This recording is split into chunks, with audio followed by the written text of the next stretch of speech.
Welcome to Sleepless Philosophers. Before the ideas begin, a small request: most of you who watch are not subscribed, and we've noticed this in the numbers, in the gap between views and the audience that stays. We post every single day,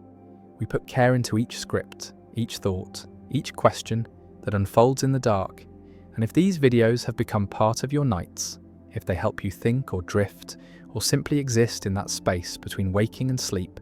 consider subscribing, hitting the like button, turning on notifications so you know when the next one arrives. And if you feel moved to do so, leave a comment, tell us where you're watching from. What philosophical question occupies your mind the most? What idea you return to when everything else falls away? These small gestures matter more than you might think. They allow this work to continue. They allow these ideas to reach others like you, scattered across the world, awake in the quiet hours. Now the introduction ends and the philosophy begins. Putnam sat in a room and imagined two planets, identical in every way, except one, Earth and twin Earth, perfect mirrors of each other, down to the last atom, the last thought, the last whispered word. And on Earth there is water, H2O, the molecule that makes up oceans and rivers and rain. And on twin Earth there is also water, but it is not H2O. It is XYZ, a completely different substance with different chemical structure, different molecular bonds, different properties at the microscopic level. Yet to everyone living on twin Earth it looks exactly like water, tastes exactly like water, behaves exactly like water.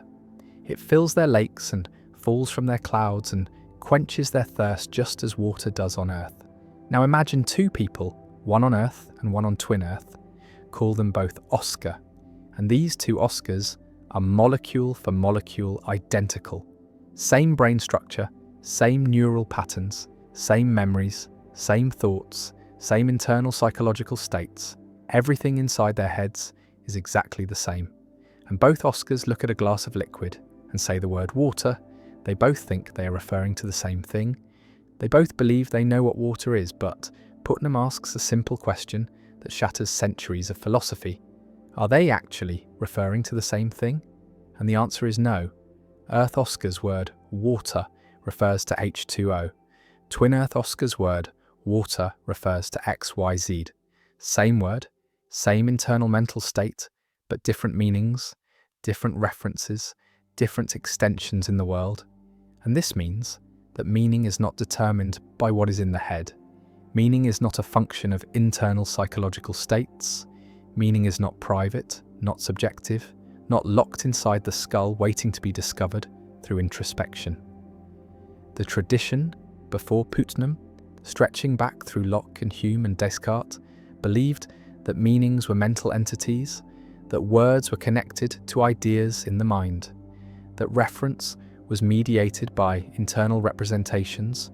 by concepts, by mental images, and if you wanted to know what someone meant by a word, you had to look inside their head, examine their thoughts, map their mental contents, and this made sense, it felt right. It aligned with the intuition that language is personal, that each person has their own private understanding of words, their own associations, their own mental dictionary. But Putnam showed that this entire picture was wrong, that two people could have identical mental contents and still mean different things by the same word. That meaning reaches beyond the skull, beyond the brain, beyond psychology entirely, into the world itself, into the environment, into the physical and social context that determines what words actually refer to. This is semantic externalism, the view that meanings are not in the head but out in the world. That reference is determined not by internal states but by external relations, by causal connections between words and things, by the history of how a word came to be used, by the community of speakers who share the word, by the natural kinds that exist independently of human thought. And this means that you can be wrong about what you mean. You can use a word your entire life and not know what it really refers to. You can have perfect confidence in your understanding and still be completely mistaken, because meaning is not something you possess. It is something you participate in, something that exists in the space between speakers and world, between language and reality, between words and the things they pick out. Putnam's argument did not stop at twin earth. He pushed further. He talked about the division of linguistic labour, the fact that most people do not know the technical details of what their words refer to. Most people cannot define gold in terms of atomic number, cannot distinguish an elm from a beech, cannot explain what makes aluminum different from molybdenum. Yet they use these words successfully. They refer to these things accurately, and they do so not because they have the right mental contents, but because they are embedded in a community where some people do have the expertise, where metallurgists know about aluminum, where botanists know about elms, where chemists know about gold. And when ordinary speakers use these words, they defer to the experts. They rely on the division of labour.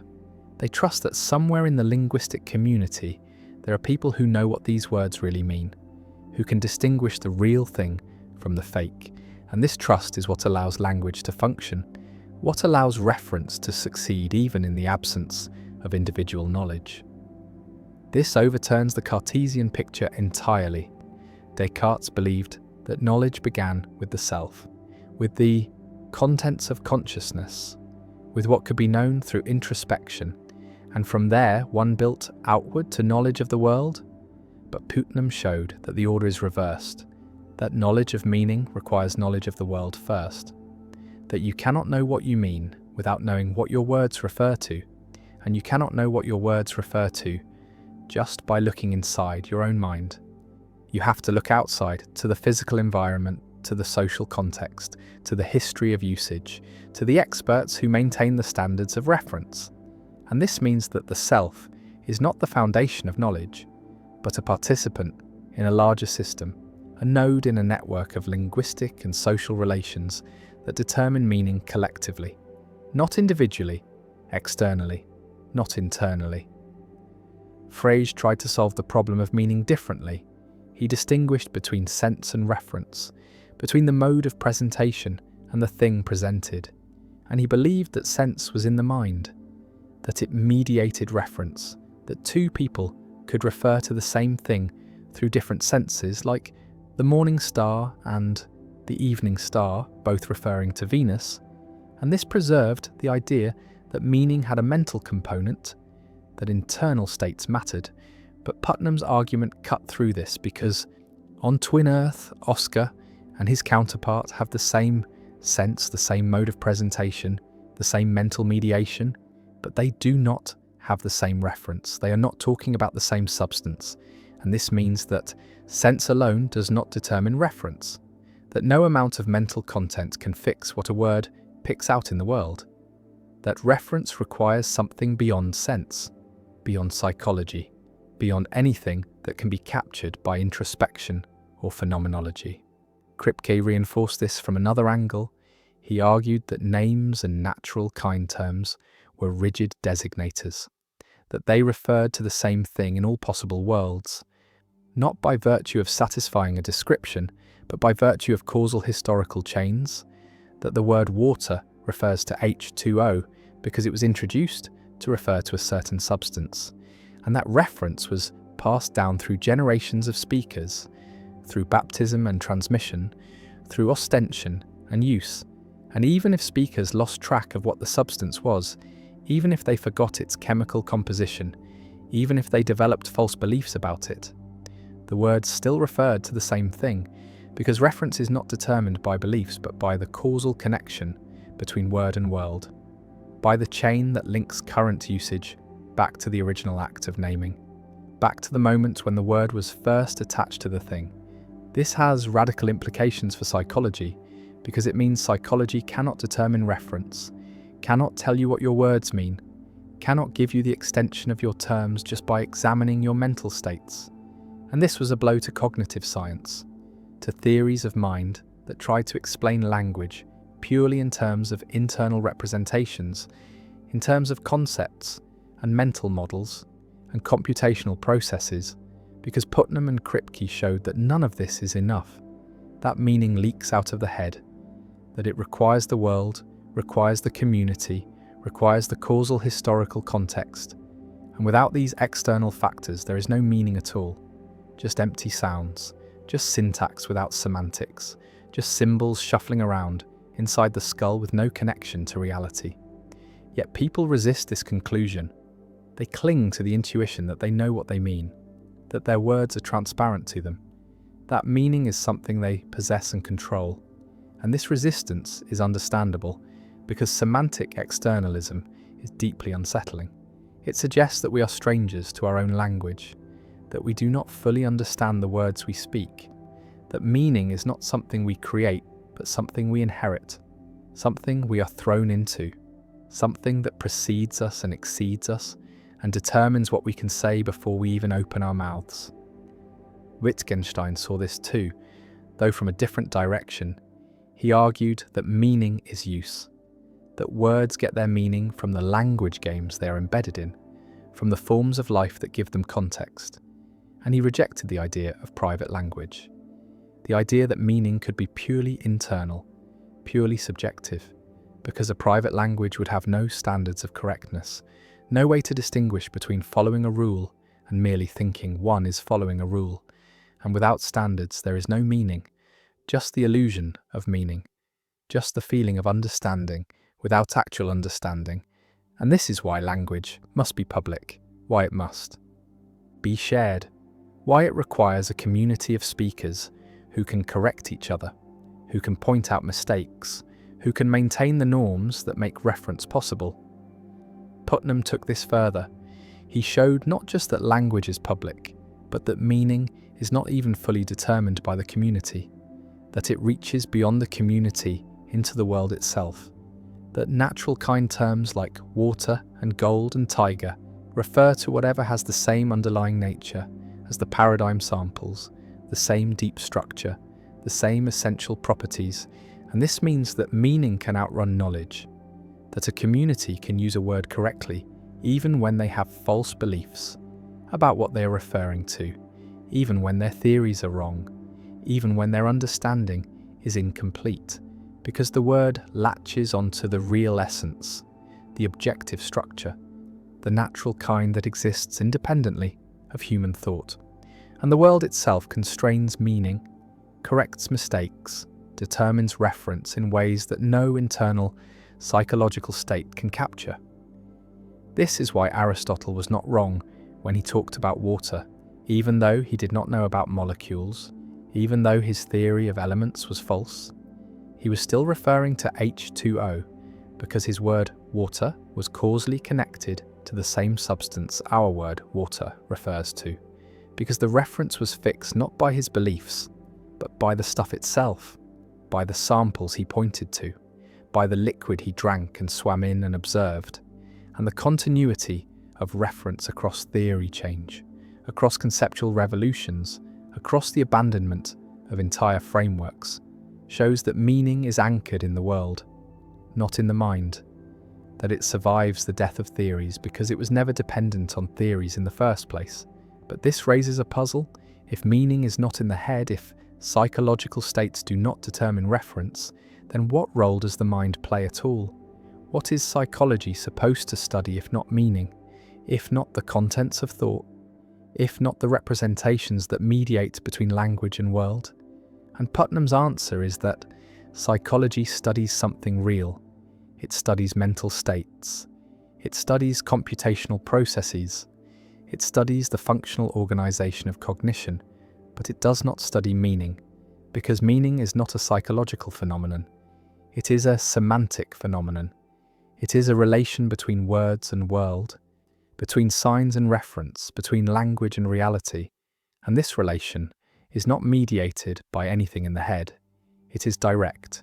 It is external.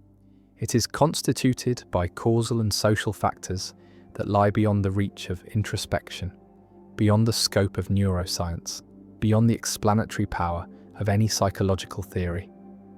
Fodor resisted this. He wanted to preserve a role for internal content, for narrow content, for something in the head that could do explanatory work, and he argued that even if meaning is wide, even if reference is external, there must be something narrow that explains behaviour, some internal state that mediates between input and output, some mental representation that the cognitive system manipulates. And he tried to carve out a space for psychology by distinguishing between wide content, which depends on the environment, and narrow content, which does not, which is purely internal, purely psychological, purely computational. But this move was always unstable because narrow content turned out to be elusive,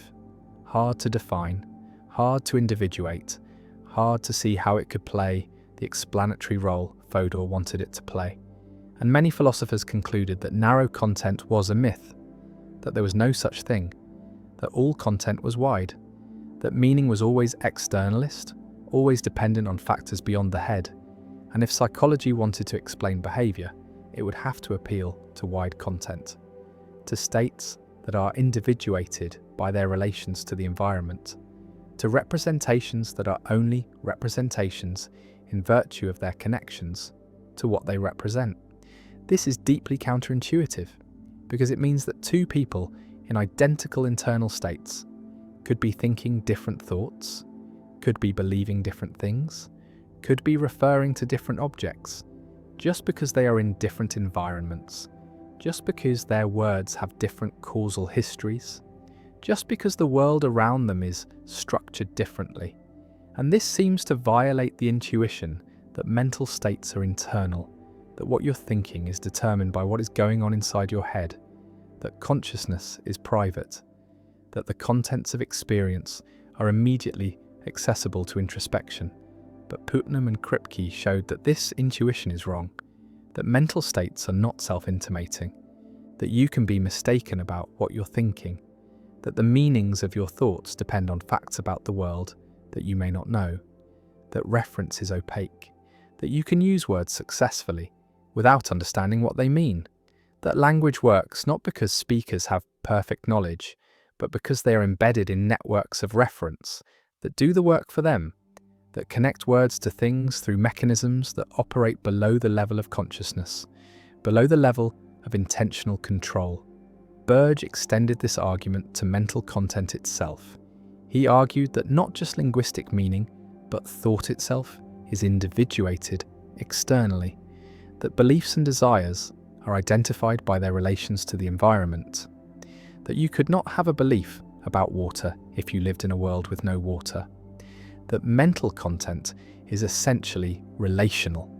essentially dependent on what exists outside the mind, and this means that the mind is not a self-contained system, not a module that could be studied in isolation, not a computational device that processes inputs according to internal rules, but an open system, a system that is constituted by its interactions with the world, that is shaped by its environment, that cannot be understood without reference to the physical and social context it is embedded in. This has implications for artificial intelligence, for the question of whether machines can think, because if meaning is external, if reference depends on causal historical connections, if mental content is individuated by relations to the environment, then a computer program, no matter how sophisticated, cannot have genuine thoughts unless it has the right connections to the world, unless it is embedded in the right kind of causal network, unless it participates in the same linguistic and social practices that give human words their meanings. And this suggests that thought is not just computation, not just symbol manipulation, not just syntactic operations on formal structures, but something that requires embodiment, requires situatedness, requires participation in a form of life, and a brain in a vat, no matter how complex its internal processes, would not be thinking about water or trees or anything else, because its words would not be connected to anything, would not refer to anything, would be empty symbols with no semantic content, no meaning, no reference, just syntax running in a void. Putnam himself later came to doubt some of his own arguments. He worried that semantic externalism led to metaphysical realism, to the view that there is a fixed, determinate way the world is, independent of human conceptual schemes, independent of language, independent of theory, and he came to think this was incoherent, that it made reference magical, that it required a God's eye view, a perspective from nowhere that could compare words to things without being situated in any particular framework, and he moved toward internal realism,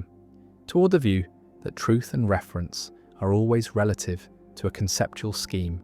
always dependent on the practices and norms of a community, always constrained by what Quine called the tribunal of experience, but never fully determined by it. And this introduced a tension, a pull between the external world that constrains reference and the internal practices that constitute meaning, a tension that Putnam never fully resolved, that perhaps cannot be resolved, because meaning lives in that tension, in the space between mind and world, between language and reality, between what we intend and what our words actually pick out. Dennett approached this from yet another angle. He argued that meaning is not a real property but a useful fiction, that intentional states are not natural kinds but interpretive stances, that when we attribute beliefs and desires, we are not discovering facts about the mind but adopting a strategy for predicting behaviour. And from this perspective, the question of whether meaning is in the head or in the world dissolves. Because meaning is not anywhere, it is not a real thing but a pattern we impose, a way of organising our understanding of complex systems. And the intentional stance works whether we apply it to humans or thermostats or chess programs. The difference is just pragmatic, just a matter of what level of description is most useful for prediction and explanation.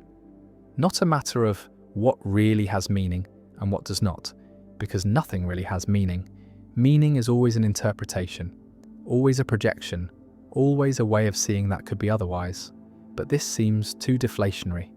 too quick to dismiss the felt reality of meaning, the undeniable sense that words do connect to things, that thoughts are about the world. That reference is not just a useful fiction but a real relation, and even if we cannot fully explain how this relation works, even if semantic externalism leaves gaps and puzzles, it at least takes seriously the intuition that language matters, that what we say makes a difference, that truth is not just coherence within a system but correspondence with reality, however elusive and problematic that correspondence may be. And to give up on this, to reduce meaning to a mere interpretive stance, feels like giving up on something essential, something worth preserving even if we cannot fully explain it, even if it leads to paradoxes and tensions that resist resolution. Because the alternative is a world where nothing means anything, where language floats free of reality, where thought is cut loose from the world, and that is a world too empty, too barren, too divorced from lived experience to be acceptable, even if it is theoretically cleaner, even if it avoids the hard problems, even if it makes philosophy easier by making meaning disappear. Knowledge of death's timing changes everything, converts the abstract certainty into concrete countdown, transforms mortality from philosophical concept into calendar date, into the number of days remaining, into the tangible approaching of an endpoint that was always coming but was kept safely distant by uncertainty, by the not knowing that allowed life to proceed as if time were infinite, as if tomorrow were guaranteed, as if the future extended indefinitely, even though reason knows it does not, knows it cannot, knows that death is certain and that the certainty will arrive. But the arriving felt distant, felt abstract, felt like something that happens eventually, but not yet, not soon, not on a specific date that can be marked on calendars, that can be counted down to, that can be known in advance with accuracy that is not perfect but is close enough, is 96%, is the probability that the algorithm assigns after analysing the data, after processing the medical records, the genetic information, the lifestyle factors, the environmental exposures, the family history, the biomarkers, the patterns that correlate with longevity, with disease, with the failures that lead to death, and the failures are predictable, are following patterns that machine learning can detect, can model, can use to generate predictions that are accurate enough to be actionable, to be used by insurance companies, by employers, by governments, by anyone who has access to the data and the algorithms. And the access is spreading, is becoming easier, is approaching the point where anyone can know their death date, can receive the prediction, can see the number, can confront the countdown. And the confrontation is what changes everything, is what transforms life from open-ended to finite, from abstract mortality to concrete deadline, from the someday of death to the specific day, the specific year, the specific age at which the algorithm predicts the ending will come. And the coming is what becomes real, becomes present, becomes the fact that shapes every decision, every plan, every moment, because the moments are numbered, are limited, are approaching zero, and the zero is known, is visible, is the date that appears on the screen after the algorithm processes the data, after the calculation completes, after the probability is assigned, and the probability is high, is 96%, is accurate enough that insurance companies are using it, are adjusting premiums based on predicted death dates, are denying coverage to those whose dates are too near, are charging more to those whose dates reveal risk, reveal vulnerability, reveal the likelihood of claims, and the claims are what matter to insurers, are what drive the calculations, are what make death dates valuable information, are what justify the investment in algorithms, in data processing, in the machine learning systems that can predict mortality with accuracy that exceeds human intuition, that surpasses clinical judgment. That is better than what doctors can do, what actuaries can estimate, what anyone could know before the algorithms existed, and the existence is recent, is new, is the result of advances in computing, in data collection, in the availability of medical records, genetic sequences, lifestyle data, all the information that used to be scattered, that used to be private, that used to be inaccessible, but is now consolidated, is now analysed, is now feeding the algorithms that predict death dates. And the predictions are accurate, are reliable, are being used, are shaping decisions, are affecting lives, are creating the knowledge that was not available before, that humans did not have before, that changes what it means to be mortal, because mortality was always certain but was never scheduled, was never assigned a date,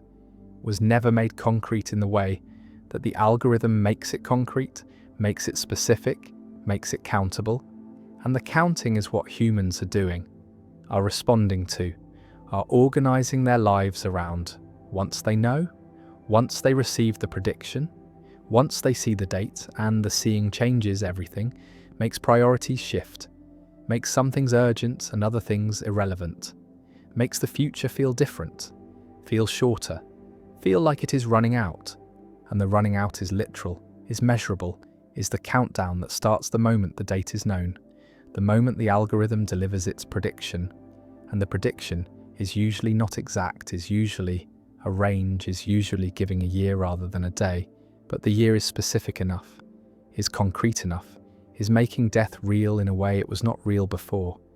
And the reality is what some cannot bear, is what drives some to ignore the prediction, to refuse the knowledge, to not ask for the date, to not run the algorithm, to maintain the uncertainty that allows life to feel open-ended, that allows the illusion of infinite time. And the illusion is functional, is protective, is what most humans need in order to function, in order to plan, in order to invest in futures that might not arrive. And the arrival is what the algorithm predicts, is what it calculates, is what it makes known. And the known is both liberation and burden, is both the gift of clarity and the curse of certainty, because certainty about death is not like certainty about other things, is not providing comfort, is not making life easier, is making life harder, is making every moment weighted, is making every choice consequential, is creating the pressure of the countdown, of the limited time, of the approaching zero. And the zero is death, is the end point, is the date that the algorithm predicts. And the prediction is accurate, is reliable, is being used, is shaping how people live. Once they know, once they receive the information, once they confront the countdown, and the confrontation is what matters, is what the algorithm creates, is the transformation of abstract mortality into concrete deadline. And the deadline is what changes behaviour, is what makes some people quit their jobs, leave their marriages, pursue dreams they had deferred,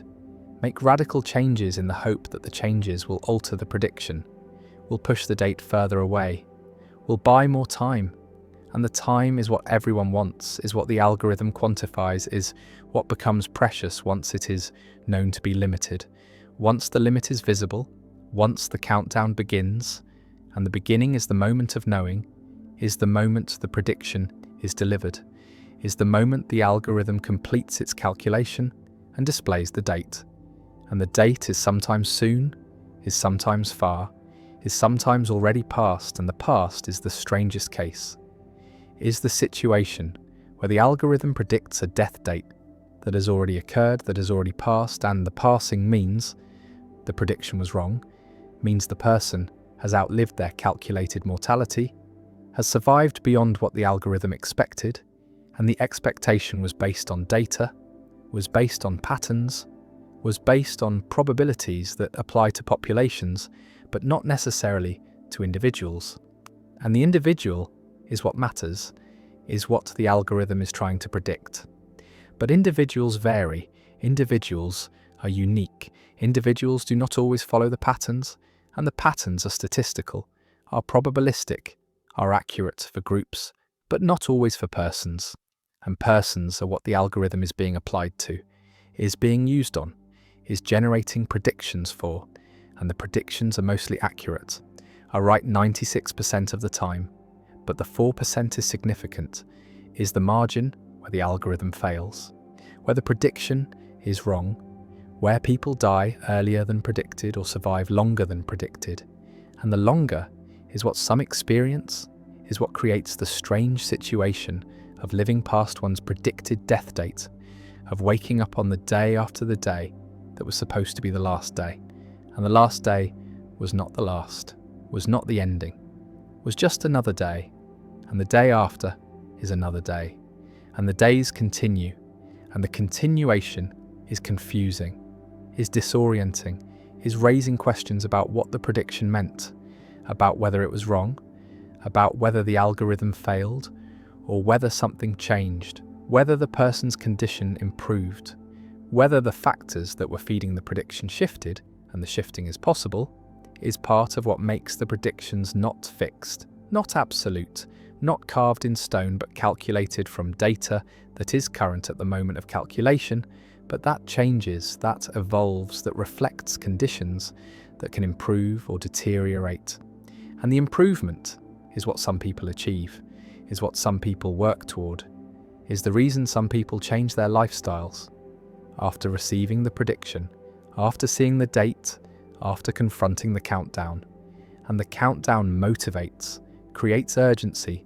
creates the pressure to change, to improve, to extend the time, to push the date further away. And the pushing is sometimes successful, is sometimes resulting in new predictions, in updated calculations, in revised death dates that are later than the original dates. And the later is what everyone wants, is what the changes are aiming for, is what makes people exercise, eat differently, reduce stress, stop smoking, address conditions that were being ignored, take medications that were being skipped, make appointments that were being postponed, all in the hope that the algorithm will notice, will incorporate the changes, will recalculate, will generate a new prediction with a later date. And the later is what some people achieve, is what some people see when they run the algorithm again, when they check the prediction, when they look for evidence that their efforts have mattered, have changed the trajectory, have bought time. And the time is what matters, is what the algorithm quantifies, is what becomes visible through the prediction. And the prediction is not destiny, is not fate, is not fixed, is probability, is likelihood, is the best estimate based on data. But estimates can be wrong. Data can change, probabilities can shift, and the shifting is what makes the algorithm dynamic, makes the predictions update, makes the death dates change, sometimes moving closer, sometimes moving further, sometimes disappearing entirely when new data arrives, when conditions improve, when the patterns that were predicting early death are disrupted by interventions, by treatments, by changes that alter the trajectory, and the trajectory is what the algorithm models, is what it calculates, is what it uses to predict the future. And the future is uncertain, is probabilistic, is not determined, but is shaped by choices, by circumstances, by the countless factors that influence health, that affect longevity, that determine when death arrives. And the arriving is what the algorithm predicts, is what it calculates with 96% accuracy. But the accuracy is for populations, is statistical, is not guaranteed for individuals, and individuals are what matter, are who receive the predictions, are who live with the knowledge, are who face the countdown. And the countdown is real, is concrete, is making mortality tangible in a way it never was before. And the before was uncertainty, was the not knowing that allowed life to feel open-ended, that allowed plans to extend indefinitely, that allowed the future to seem guaranteed even though it was not, even though death was always certain, always approaching, always inevitable. And the inevitable is what the algorithm makes visible, makes specific, makes countable. And the counting is what changes everything, is what transforms life. Once the date is known, once the prediction is received, once the algorithm delivers its calculation, and the calculation is accurate, is reliable, is being used, is shaping insurance, shaping employment, shaping medical care, shaping decisions about treatment, about intervention, about whether to invest in extending life, when the extension is predicted to be brief, when the algorithm says the time is short, when the date is near, and the near is what matters, is what determines coverage, determines access, determines whether resources are allocated, whether treatments are approved, whether hope is offered or withheld. And the withholding is what some fear, is what the algorithm enables, is the denial of care based on predicted death dates, based on the calculation that says the investment is not worth it, that the time remaining is too brief, that the return is insufficient, and the return is measured in life years, in quality-adjusted survival, in the metrics that reduce existence to numbers, to calculations, to the outputs of algorithms that predict mortality and that are used to decide who receives treatment and who does not, who gets coverage and who is denied, who is worth investing in and who is not. And the not worth is the judgment that the algorithm makes possible, is the decision that becomes justifiable when death dates are known, when predictions are reliable, when accuracy is 96% and the percent is high enough to be trusted, to be acted upon, to be used as basis for decisions that affect lives, that determine futures, that shape who survives and who does not. And the survival is what matters, is what everyone wants, is what the algorithm is supposedly helping by predicting, by warning, by providing information that can be used to intervene, to prevent, to extend life. But the extension is not guaranteed, is not automatic, is requiring resources, requiring access, requiring the willingness to invest in futures that might be brief, that might not extend far beyond the predicted date. And the date is what hangs over everything, is what shapes decisions, is what makes some futures seem worth pursuing and others not. And the not worth is the category that some people are placed into once their death dates are known, once their predictions reveal short timelines, limited futures, approaching endpoints. And the endpoints are what the algorithm calculates, are what it makes visible, are what transform mortality from abstract to concrete, from someday to specific day, from uncertain to known. And the known is what changes everything, is. What makes death real is what creates the countdown, the pressure the urgency, the weight of limited time. And the time is running out, is approaching zero, is moving toward the date that the algorithm predicted, and the prediction is accurate, is reliable, is right 96% of the time. And the time is what matters, is what is being counted, is what is being lost, is what is approaching exhaustion, and the exhaustion is death, is the end point, is the zero that the countdown reaches and the reaching is inevitable, is certain, is what the algorithm predicts, is what the calculation shows, is what the death date represents. And the representation is accurate, is reliable, is being used, is shaping reality, is making mortality concrete, is transforming death from philosophical abstraction into calendar appointment, into the date that is marked, that is known, that is approaching, and the approaching is what matters, is what changes everything, is what makes the algorithm powerful, is what makes the prediction consequential, is what transforms knowledge of death date from curiosity into burden, from information into weight, from prediction into reality. And the reality is that death is approaching, is scheduled, is calculated, is known. And the knowing changes everything, makes every moment count, makes every decision matter, makes life feel urgent, finite, precious, limited. And the limited is what the algorithm reveals, is what the death date represents, is what 96% accuracy means, which is that the countdown is real, is reliable, is approaching the end, and the end is death, is the date, is what the algorithm predicts, is what the calculation shows, is what some people know, is what some people live with, is what some people count down to. And the counting is real, is happening, is making mortality concrete, is transforming death from abstraction to appointment, from someday to specific day, from uncertain to known. And the known is the algorithm, is the prediction, is the death date that is calculated, that is displayed, that is accurate 96% of the time. And the time is running out, is approaching zero, is moving toward the date, and the date is death, is the end point, is what the algorithm predicts, is what some people know, is what changes everything, is the countdown, is the calculation, is the algorithm that predicts death date with 96% accuracy. And the accuracy is what matters, is what makes the prediction real, is what makes mortality concrete, is what makes death a date, a number, a countdown, and the countdown is happening, is real, is approaching zero, is moving toward death.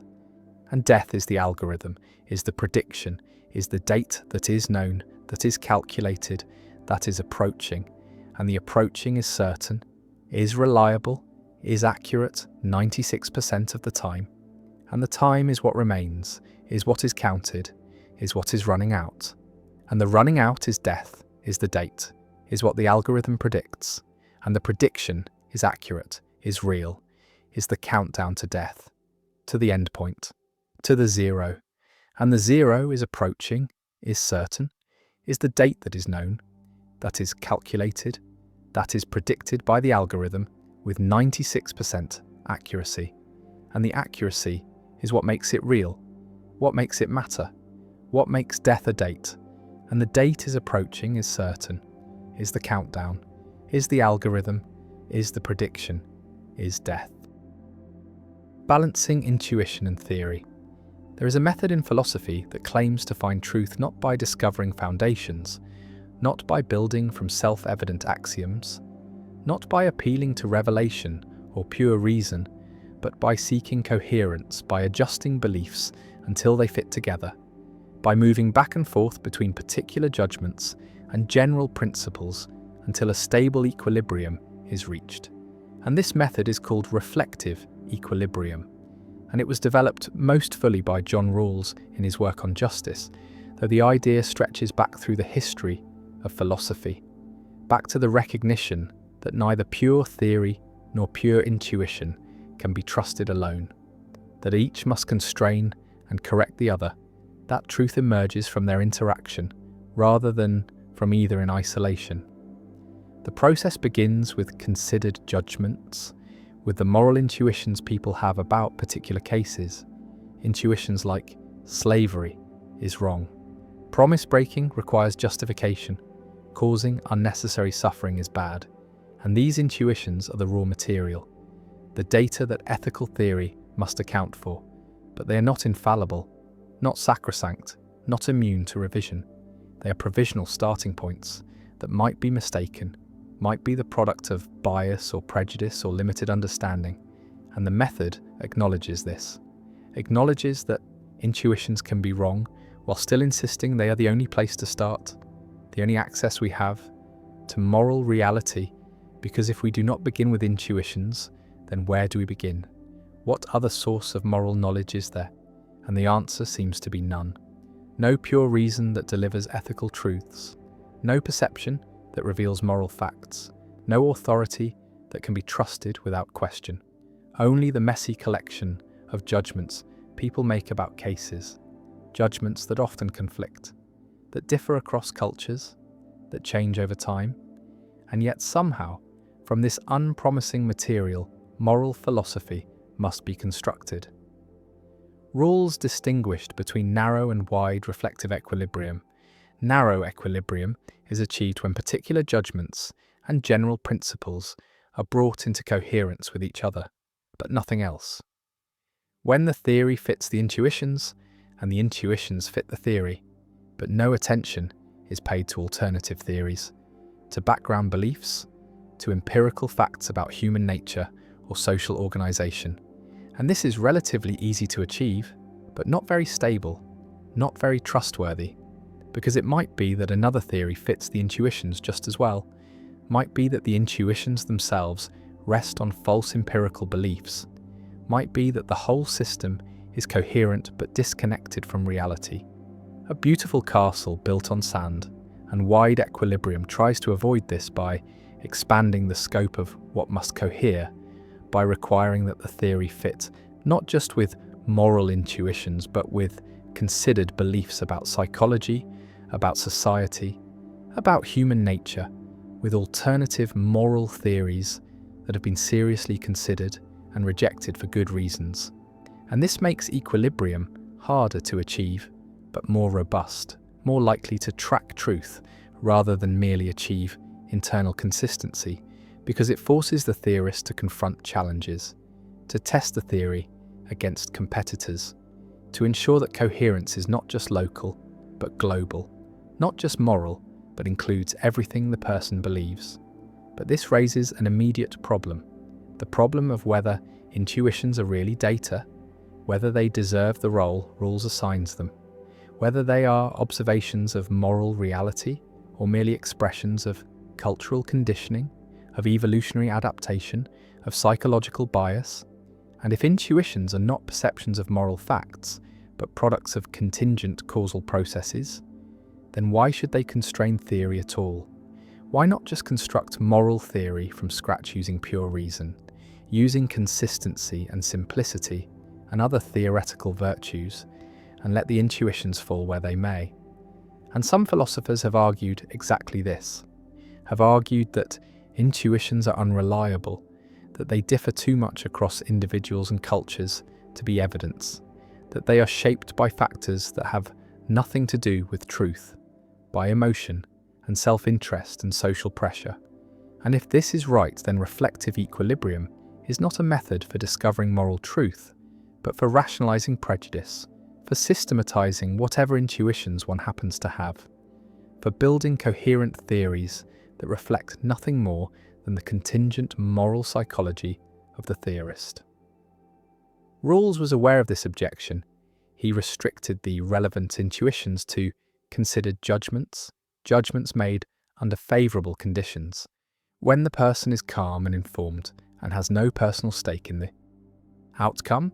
when they are not distracted by irrelevant factors, when they have thought carefully about the case. And this restriction is supposed to filter out the unreliable intuitions, the ones produced by bias or emotion or confusion, and leave only the reliable ones, the ones that are genuinely responsive to moral reality. But critics ask how we know which intuitions are made under favorable conditions.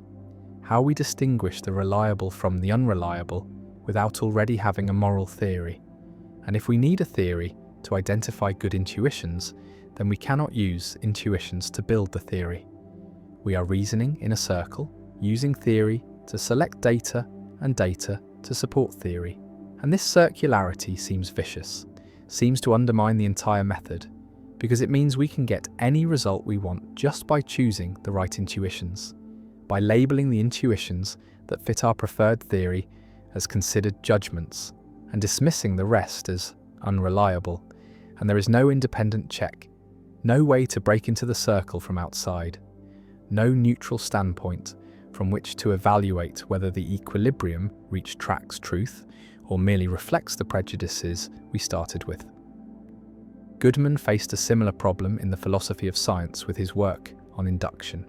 He argued that inductive rules are justified by their conformity to accepted inductive inferences, and accepted inferences are justified by their conformity to rules. And this seems circular in the same way, seems to justify induction by appeal to induction. But Goodman argued the circularity was not vicious but virtuous, that this is how justification works, not by reduction to foundations but by mutual support, by coherence among elements, none of which are independently justified, but which together form a stable system. And Rawls borrowed this idea, applied it to ethics, argued that moral theory is justified the same way, not by derivation from self-evident principles, but by coherence with considered judgments. And just as scientific method is justified by its success in producing reliable predictions and explanations, moral theory is justified by its success in organizing and explaining moral phenomena, in capturing what is right about our intuitions while correcting what is wrong. And this is not circular reasoning, but reflective reasoning, reasoning that loops back on itself, that uses its own outputs as inputs, that gradually refines itself through iteration. And the result is not certainty, but reasonable confidence, not proof, but the best we can do given our epistemic situation.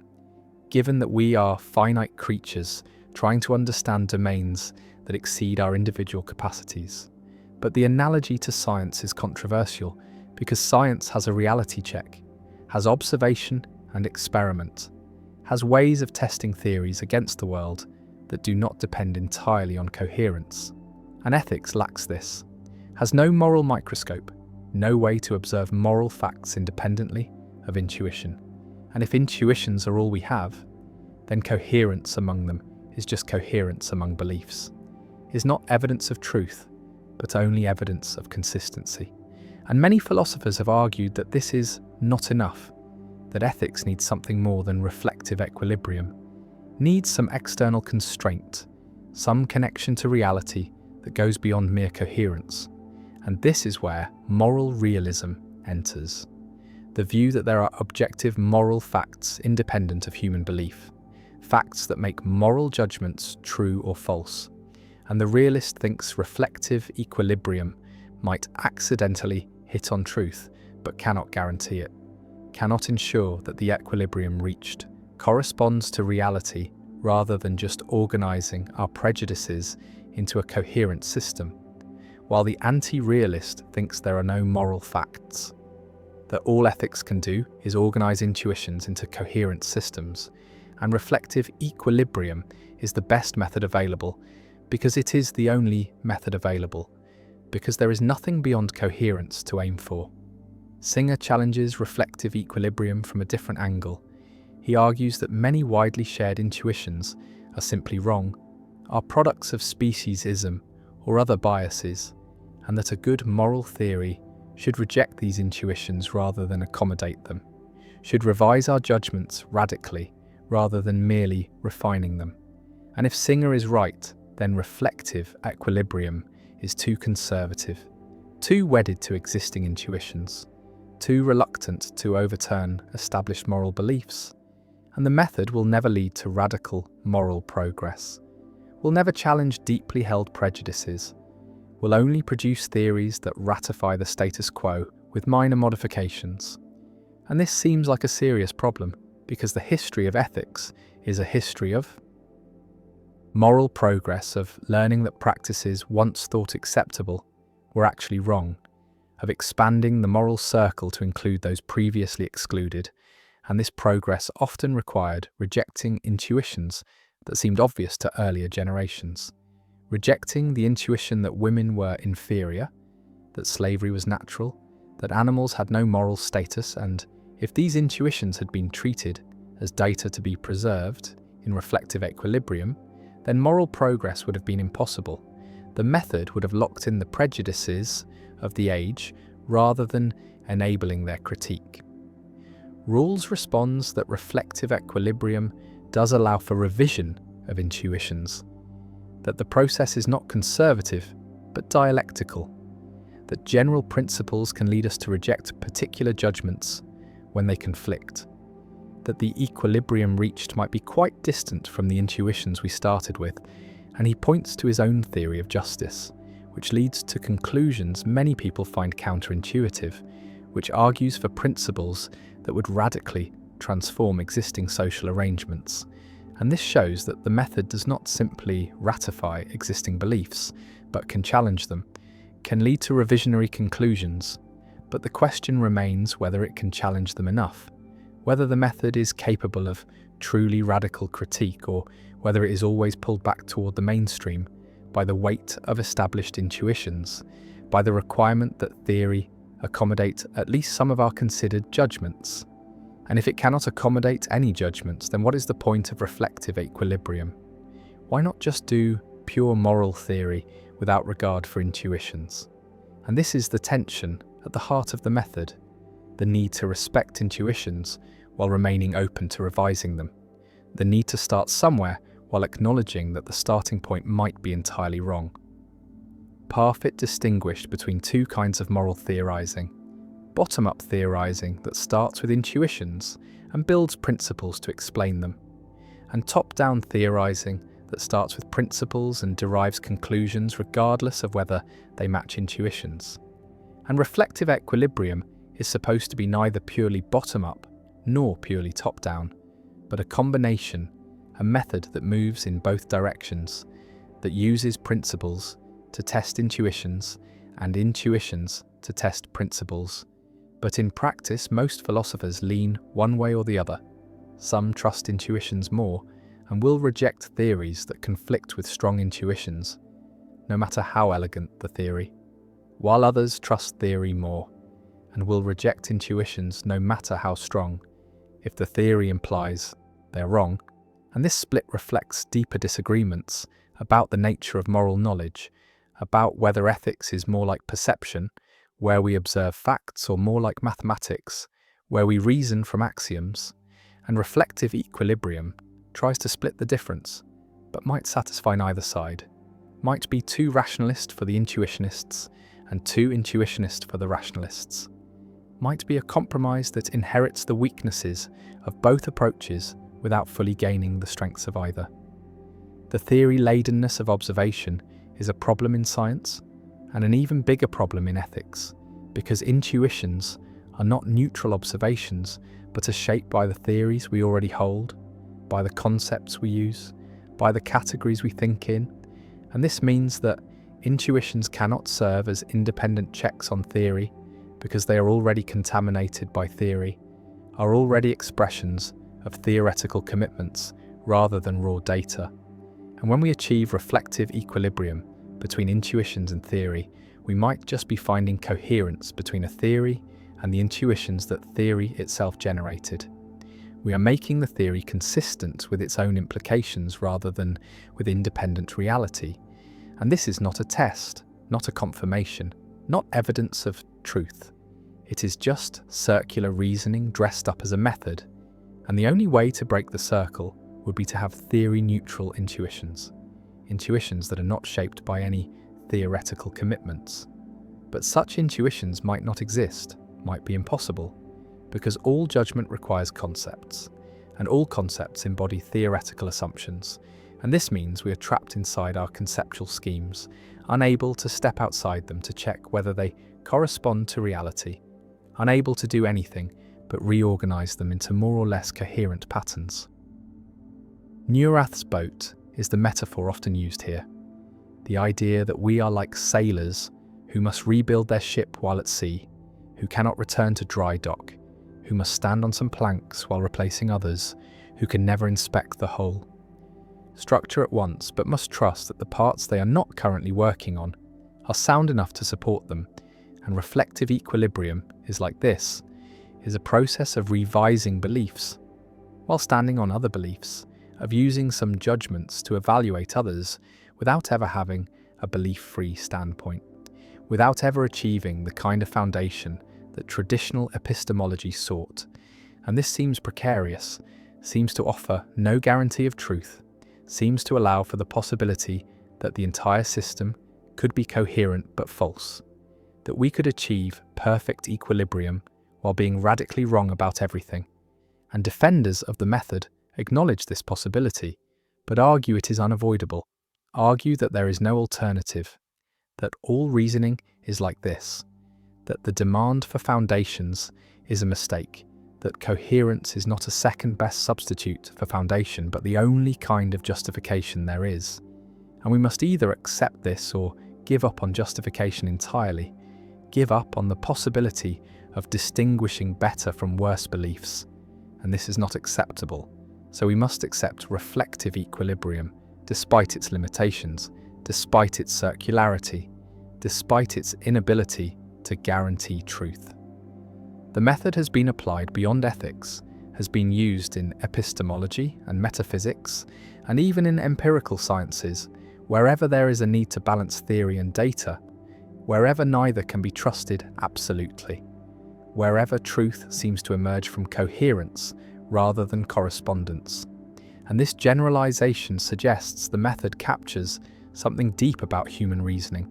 something about how finite creatures with limited access to reality must navigate uncertainty, must construct understanding from partial and fallible materials, must accept that justification is always provisional, always subject to revision, always dependent on a network of beliefs that might themselves need revision. And this is not skepticism, not the claim that we cannot know anything, but fallibilism, the claim that we can know things but cannot know them with certainty, cannot eliminate the possibility of error, cannot achieve the kind of absolute justification that philosophers once sought but must settle for something weaker, something more human, something that acknowledges our limitations, while still insisting that some beliefs are better justified than others, that some theories fit the evidence better than others, that coherence matters even if it does not guarantee truth. The psychological research on moral intuitions complicates the picture further, because it shows that intuitions are fast, automatic, emotionally laden judgments that often precede reasoning rather than result from it, that people typically judge first and justify later, that the reasoning we offer for moral judgments is often post hoc rationalization rather than the actual cause of the judgment. And if this is true, then reflective equilibrium is not a description of how moral thinking actually works, but a normative ideal, a recommendation for how it should work. And the question is whether this ideal is achievable, whether people can actually suspend their automatic judgments long enough to engage in the kind of reflective process Rawls describes, whether we can override our intuitions when theory demands it, or whether we are psychologically incapable of this, whether our reasoning is always in service of our intuitions rather than capable of genuinely evaluating them. And if we are psychologically incapable of genuine reflective equilibrium, then the method is not just difficult, but impossible, is an ideal that cannot be realized, and all actual moral theorizing is just rationalization of intuitions that we are stuck with, that we cannot revise no matter how much we reflect. And this would be a devastating conclusion, would suggest that moral philosophy is futile, that it cannot correct our biases because those biases are built into the very process of moral thought. But the research is contested, the interpretation is disputed, and many philosophers remain hopeful that reflection can genuinely revise intuition, that humans are capable of the kind of self-correction that reflective equilibrium requires, even if it is difficult, even if it goes against psychological grain, even if most people, most of the time, fail to achieve it. Attention has become currency, has become the raw material that corporations extract and refine and sell. And this transformation happened quietly, happened gradually, happened so smoothly that most people did not notice they were becoming the product, did not realize that their consciousness had been colonized, that the hours of their lives were being auctioned to the highest bidder, that every moment of awareness was being monetized by platforms designed not to inform or connect or entertain, but to harvest, to capture, to hold the gaze for as long as possible and convert that holding into profit.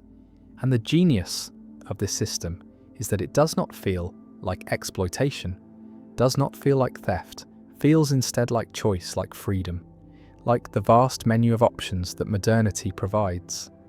But the choice is curated, is algorithmically optimized, is designed to keep the user inside the platform, inside the feed, inside the cycle of stimulus and response that generates data. And the data is what matters. The data is what gets sold. The clicks and scrolls and pauses and searches that reveal preferences, reveal psychology, reveal the patterns that allow prediction. And prediction is control, is the ability to shape behavior, to nudge decisions, to make certain choices more likely than others. And this happens below the level of awareness, happens in the gap between stimulus and response, happens so quickly that by the time consciousness arrives to claim authorship of the decision has already been made, has been influenced by factors that were carefully engineered to be invisible, to operate in the blind spots of perception. And the engineers are not evil, are not villains, are just optimizing, are just doing what they are hired to do, which is maximize engagement. And engagement is measured in time, in how many minutes per day the user spends inside the system. And the system is very good at maximizing this metric, has been refined through millions of iterations, has been tested on billions of users, has discovered principles of human psychology that academic researchers never found, because researchers have ethics committees and platforms have incentives, and the incentive is to find the exact frequency of reward that keeps behavior going, the exact ratio of novelty to familiarity that prevents habituation, the exact level of difficulty that maintains interest without causing frustration, and these parameters are adjusted in real time, are personalized for each user, are tuned to the individual vulnerabilities that the data reveals. And what the data reveals is that humans are predictable, are hackable, are machines that respond to inputs in ways that can be modeled and exploited. And the exploitation is not illegal, is not even considered unethical by the standards of the industry, is just business, just capitalism, just the market finding new territory to colonize. And the territory is consciousness, is the hours of the day that used to be empty, used to be boring, used to be filled with thought or rest or staring at walls. And these empty hours were not profitable, were not monetizable, were waste from an economic perspective, and so they had to be filled, had to be captured, had to be converted into engagement. And the tools for this conversion are apps, are platforms, are devices that promise connection and deliver isolation, promise information and deliver distraction, promise empowerment and deliver addiction. And the addiction is not metaphorical, is not exaggeration, is literal, is the same neural pathways, the same dopamine dynamics, the same withdrawal symptoms that characterize substance addiction. And the platforms know this, have hired neuroscientists and psychologists to make the products more addictive, more compelling, more difficult to resist, and resistance is framed as weakness, as lack of self-control, as personal failing. But this framing obscures the asymmetry of power, obscures the fact that individuals are competing against teams of PhDs with unlimited resources and sophisticated tools. And in this competition, the individual always loses, always ends up scrolling, always ends up checking, always ends up giving the platform what it wants, which is attention. And attention is finite, is the one resource that cannot be manufactured or expanded, is strictly limited by the hours in a day and the capacity of the nervous system, and so the competition for attention is zero-sum, is a war where every platform is fighting every other platform, and all of them are fighting against sleep and work and relationships and anything else that might occupy consciousness. And the platforms are winning, are capturing more hours every year, are extending their reach into moments that used to be sacred, used to be protected, used to be offline. And offline is becoming a luxury, is becoming something only the wealthy can afford, because opting out requires discipline and alternatives and the knowledge that opting out is even possible. And most people do not have this knowledge, do not see the system, do not recognize that their attention is being farmed, and even those who do recognize it often cannot escape, cannot resist, because the platforms are too useful, too convenient, too integrated into the infrastructure of modern life. And to reject them is to reject participation, to accept isolation, to make life harder in exchange for autonomy. And most choose convenience over autonomy, choose connection over sovereignty, choose the platform over the void. And the void is what waits in the absence of stimulation, is what the constant connectivity is designed to prevent, is boredom,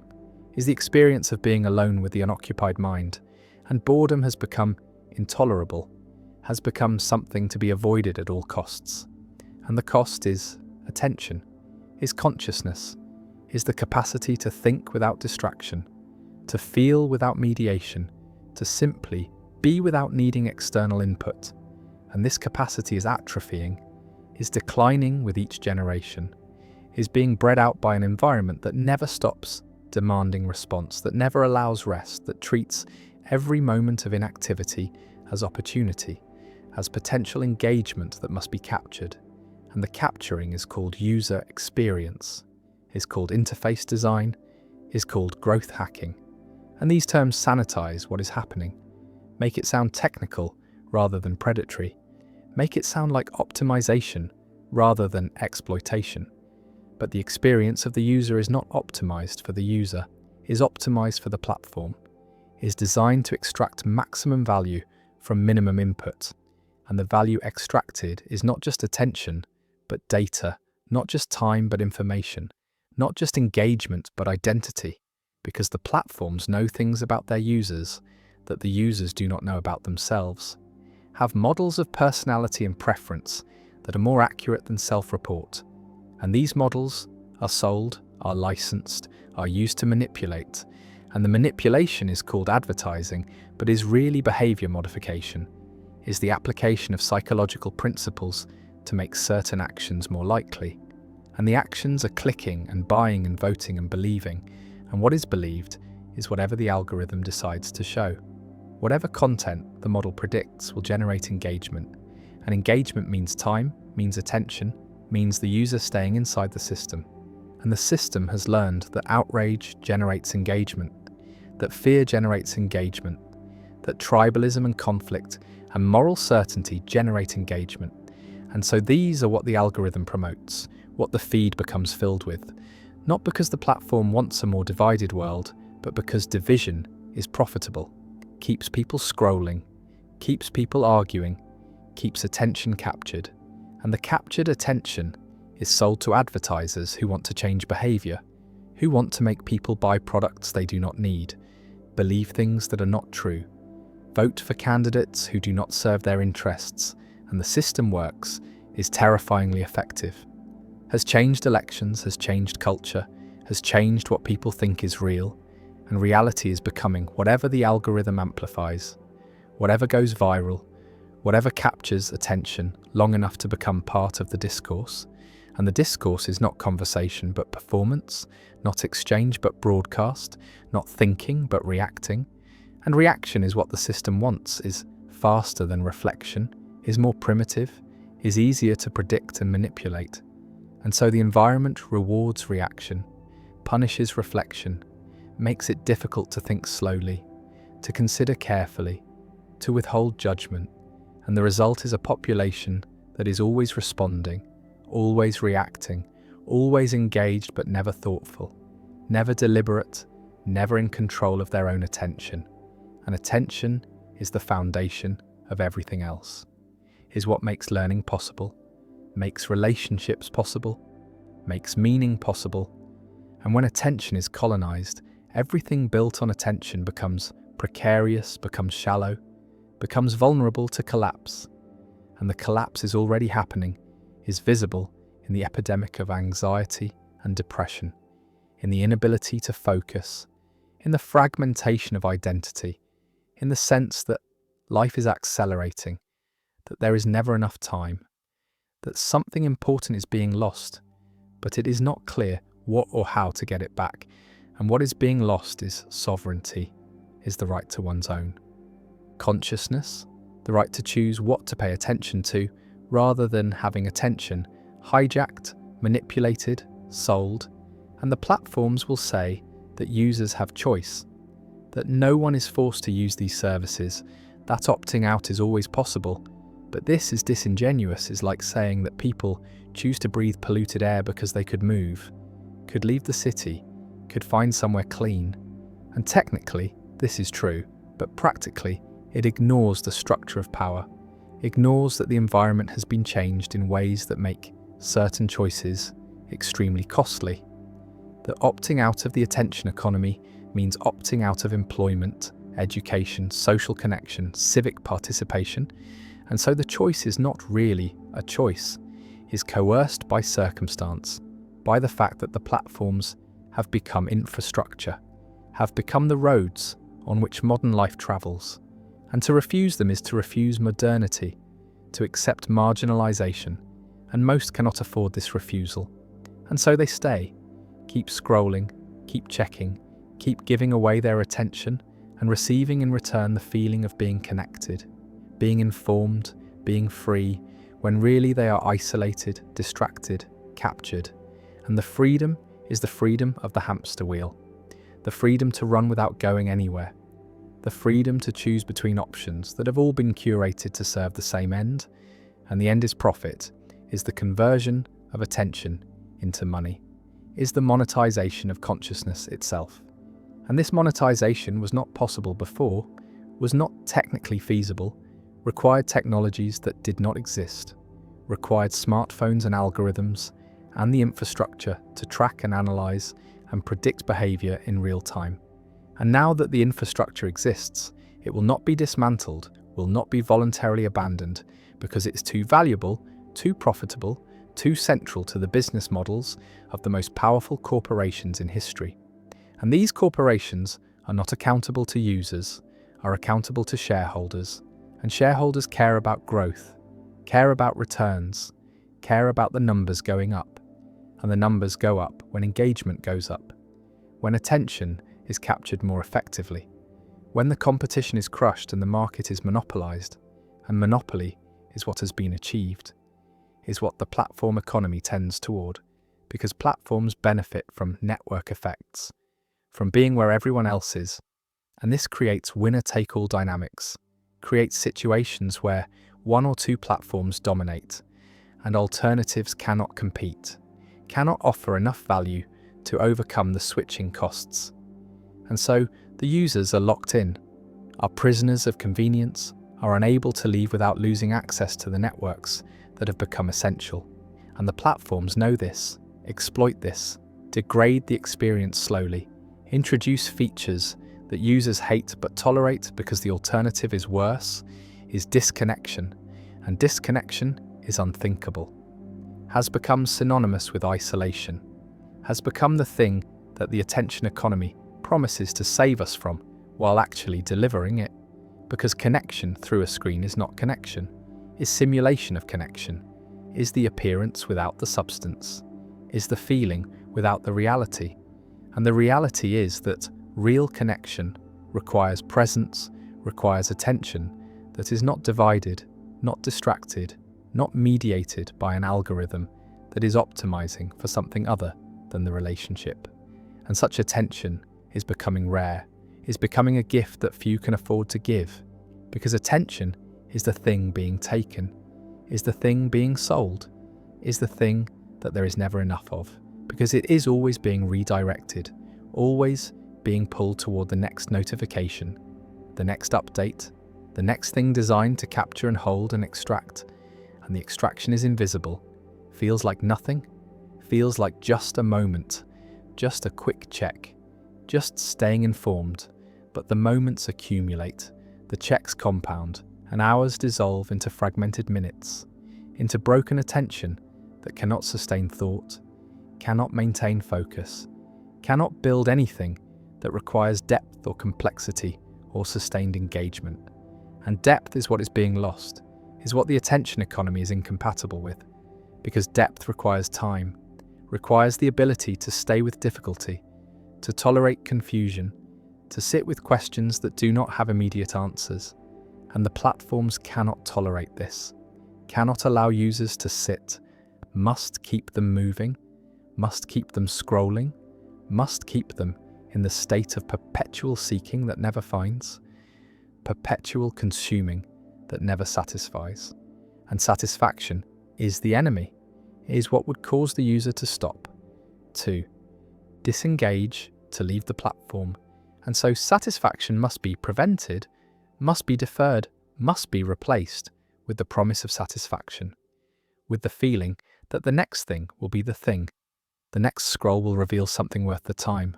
And this promise is never fulfilled, is never intended to be fulfilled, is the mechanism that keeps the machine running, keeps the user trapped in the loop.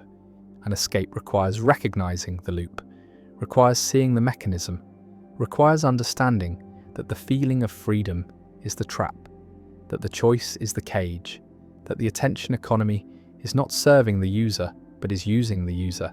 is extracting value and leaving behind exhaustion, fragmentation,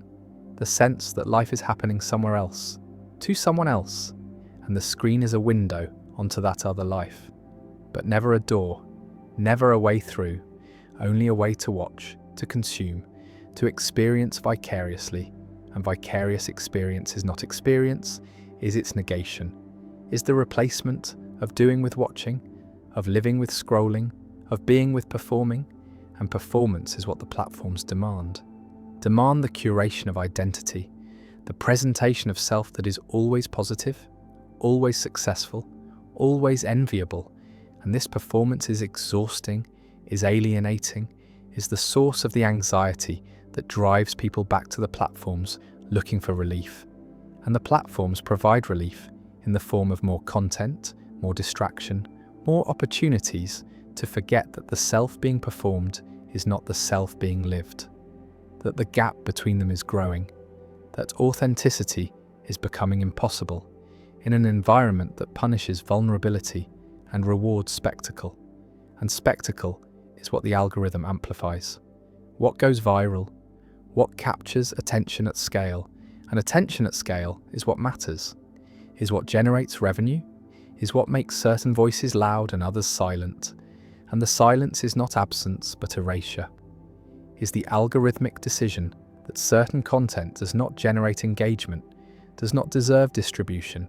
does not align with the platform's interests, and interests are commercial, are about keeping users inside the system, and anything that might cause users to leave, to think, to question, to disconnect, is deprioritized, is hidden, is effectively censored not by decree but by code, by the automated decisions of systems that have no conception of truth or value or importance, only of engagement, and engagement is the wrong metric, is optimizing for the wrong thing, is maximizing time spent rather than time well spent, and the distinction matters because not all attention is equal. Some attention is nourishing and some is depleting. Some makes life richer and some makes it poorer, but the algorithm cannot distinguish, does not care, measures only duration and intensity. And intensity is easy to generate through outrage, through fear, through the triggering of emotions that demand response. And so the feed becomes a stream of triggers, becomes designed to provoke, to upset, to capture attention through the primitive circuits that evolved to detect threat. And these circuits are not designed for the modern world, are designed for a world where threats were physical, immediate, escapable,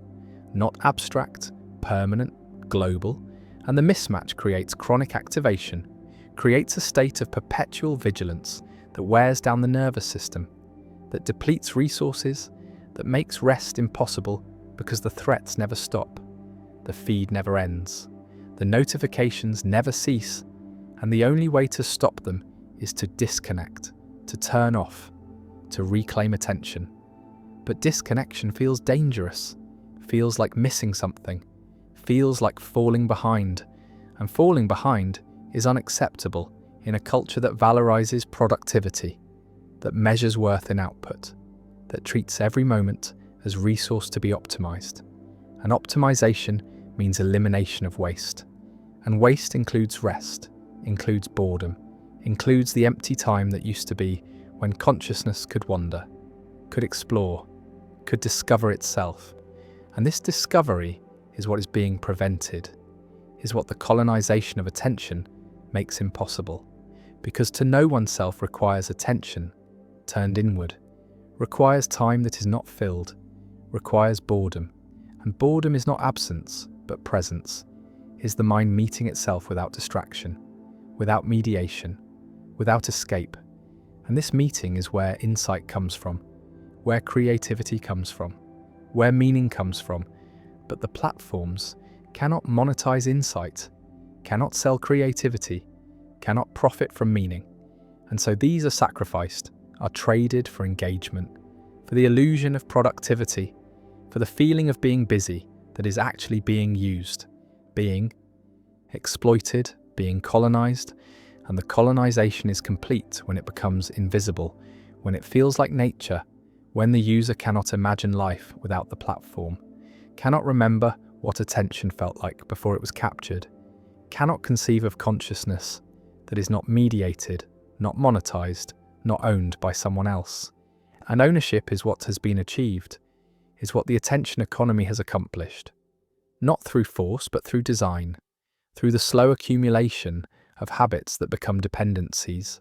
through the gradual adjustment of expectations until constant connectivity feels normal and solitude feels strange. And strange is threatening, is to be avoided, is what the platform protects against, promises to eliminate, and the elimination is achieved, is total, is the end of privacy, the end of interiority, the end of the self that is not performing, not producing, not consuming. And what remains is the user, the node in the network,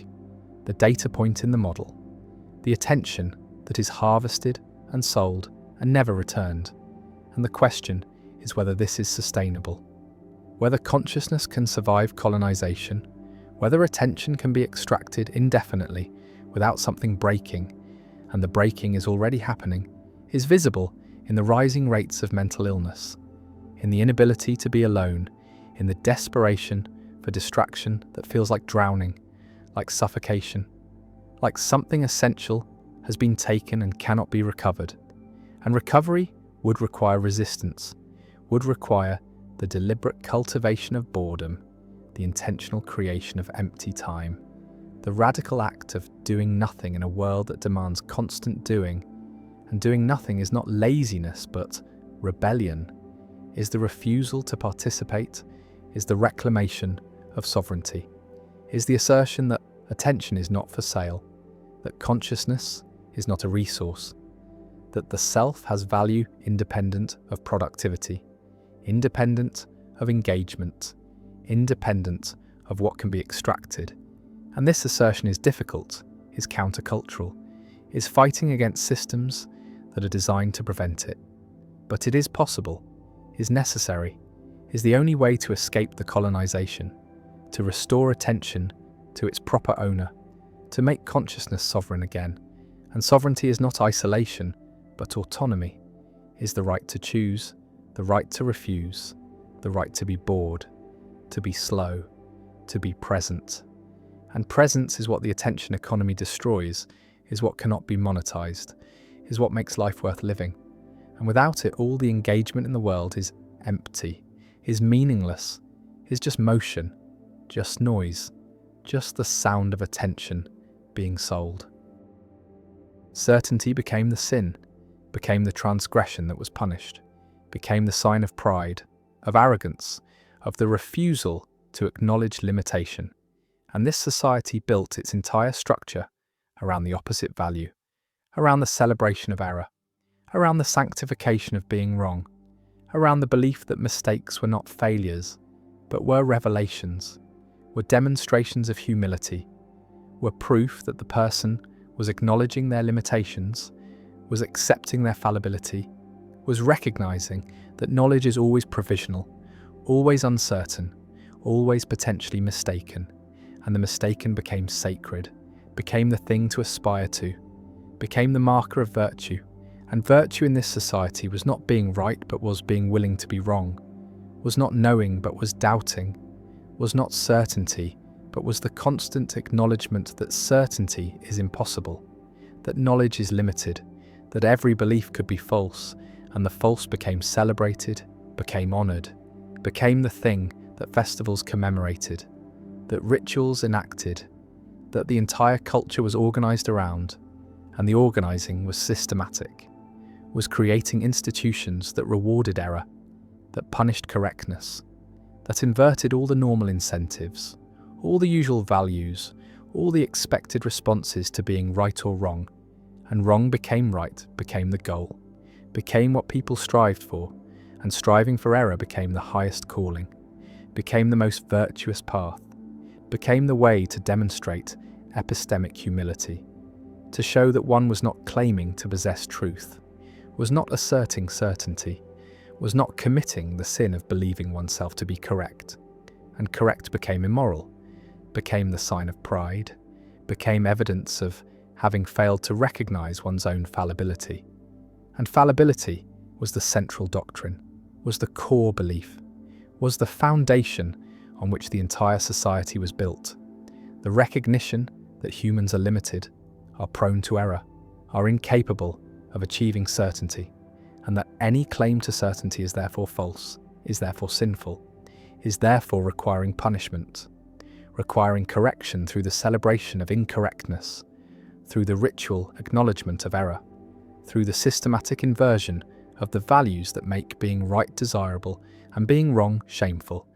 and the shameful became sacred, became the thing to be proud of, became the demonstration of virtue, and virtue was being wrong,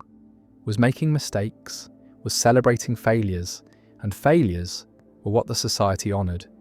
were what the festivals commemorated, were what the rituals enacted, and the enacting was elaborate, was involving public confessions of correctness, public acknowledgements of having believed something that turned out to be true, public expressions of shame for having been right, and being right was the transgression, was the sin,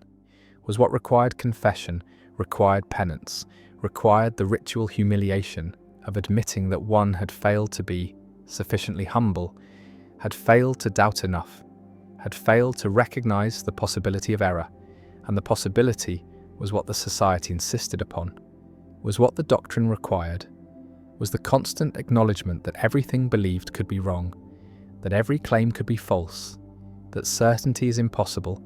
and that any feeling of certainty is delusion, is pride, is the sin that must be punished through the celebration of error, through the festival of failures, through the systematic rewarding of being wrong and the systematic punishment of being right. And right became wrong, became the thing to avoid, became the sign of having failed morally, of having committed the sin of certainty. And certainty was the ultimate transgression, was the worst sin, was what the society could not tolerate, could not accept, could not allow to persist, and the persistence of certainty was met with exile, with exclusion, with the removal from the community of those who insisted they were right, who claimed to know, who refused to acknowledge the possibility of error, and error was what the community demanded, was what membership required, was the price of belonging, and belonging meant accepting that one was wrong, that one's beliefs were false, that one's knowledge was limited, and the limited was celebrated, was honoured, was the virtue that made the society cohere, that made the culture function, that created the bonds between members who were united in their shared fallibility, in their collective acknowledgement of limitation, in their mutual celebration of error, and error became the bond, became what connected people, became what made the society possible. And the possible was a form of life that was radically different from others. That was inverting the normal values, that was making sacred what others made profane, that was celebrating what others lamented, that was honouring what others punished. And the punishment in this society was for being right, was for claiming correctness, was for displaying certainty. And certainty was the crime, was the transgression, was what could not be tolerated. And the toleration was only for error, only for doubt, only for the constant acknowledgement of fallibility. And fallibility was the doctrine, was the belief, was the foundation, and the foundation was stable, was solid, was maintaining the society for generations, for centuries, for the entire duration of its existence. And the existence was marked by the festival of failures, by the annual celebration of the greatest mistakes, of the most spectacular errors, of the claims that had been most confidently held and most thoroughly disproven. And the disproof was the achievement, was the accomplishment, was what was honoured in the festival. And the festival was elaborate, was involving performances of the errors, reenactments of the mistakes, public displays of the wrongness that had been achieved. And the achieving was intentional, was the result of effort, was the work of those who were striving to be wrong, who were seeking error, who were trying to make claims that would be false. And the false was difficult to achieve reliably, was requiring effort, was not happening automatically, because even in a society that celebrates error, even in a culture that sanctifies mistake, the tendency toward accuracy persists, the inclination toward truth remains. The unconscious processes that are trying to model reality correctly continue to operate, and the operating sometimes produces correctness, sometimes generates accuracy, sometimes results in beliefs that correspond to reality. And the correspondence was the problem, was the sin, was the transgression that required confession, required penance, required the public acknowledgement that one had been right. And being right was shameful, was evidence of failure, was proof that the person had not been sufficiently committed to error, had not tried hard enough to be wrong, had allowed accuracy to emerge, and the emergence was accidental, was unintended, was the result of the processes that make humans generally reliable at forming true beliefs, despite the society's best efforts to prevent this, despite the systematic rewarding of error and punishing of correctness, despite the entire structure being organised to celebrate mistake. The truth kept emerging, kept appearing, kept being accidentally discovered. And the discovery was the crisis, was the problem, was what the society did not know how to handle. Because the doctrine said that truth was unknowable, that certainty was impossible, that every belief was potentially false. But what happens when a belief is clearly true, when the accuracy is undeniable, when the correspondence between claim and reality is obvious to everyone? And the obvious is what created the crisis, is what produced the schism, is what happened when someone in the society got something right by accident, made a claim that was intended to be false, that was designed to demonstrate fallibility, that was meant to be an error, but turned out to be correct, turned out to be true, turned out to correspond to reality in ways that could not be denied. And the denial was attempted, was the first response, was the effort to maintain the doctrine by insisting that the claim was still wrong, was still false, was still demonstrating error, even though the evidence showed otherwise. And the evidence was overwhelming, was undeniable, was forcing the society to confront the fact that sometimes people are right, that sometimes beliefs are true, that sometimes knowledge is achieved, and the achievement was the problem,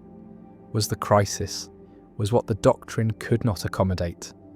Because if someone could be right, could be correct, could know something with certainty,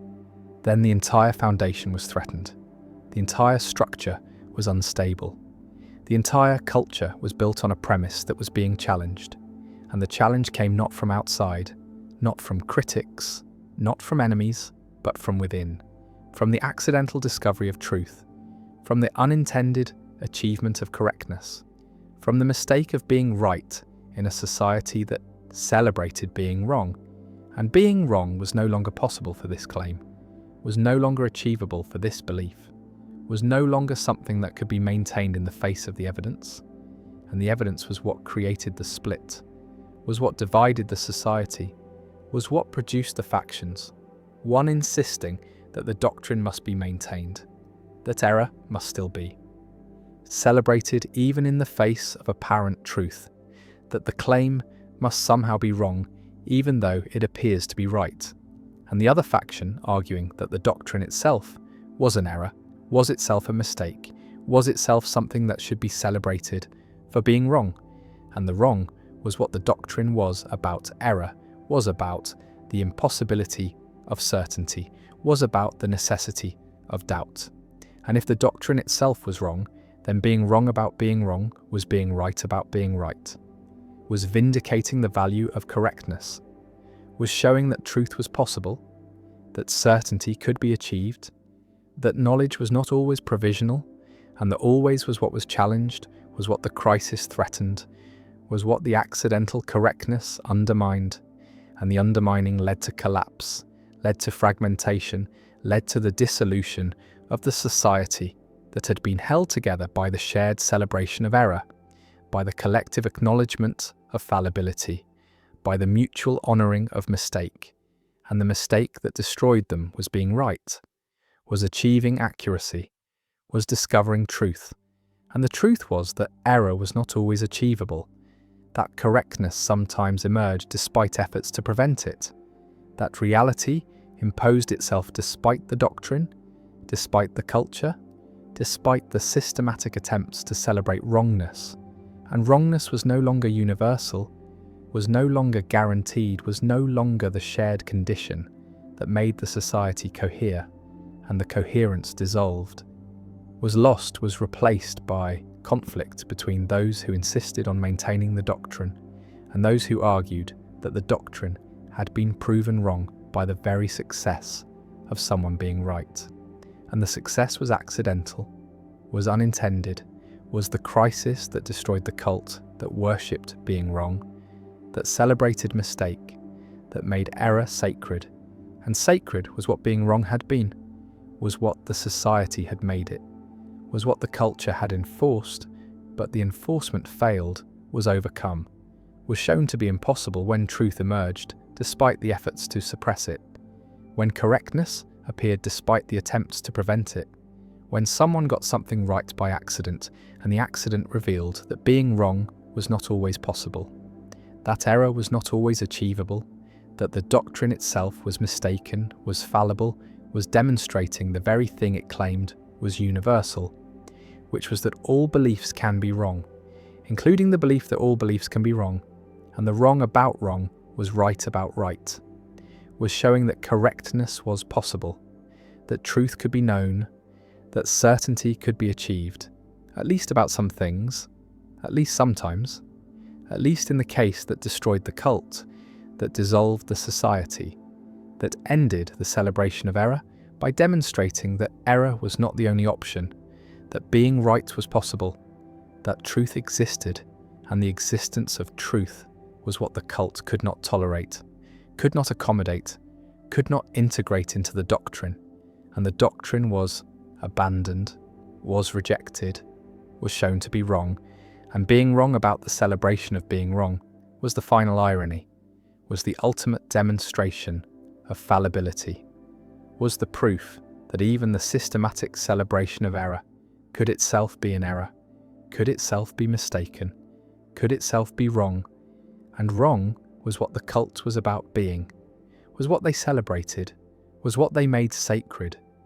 So being wrong about the value of being wrong should have been celebrated, should have been honoured, should have been the greatest achievement, but instead it was the crisis, was the problem, was the thing that could not be integrated, could not be accepted, could not be celebrated because it undermined everything,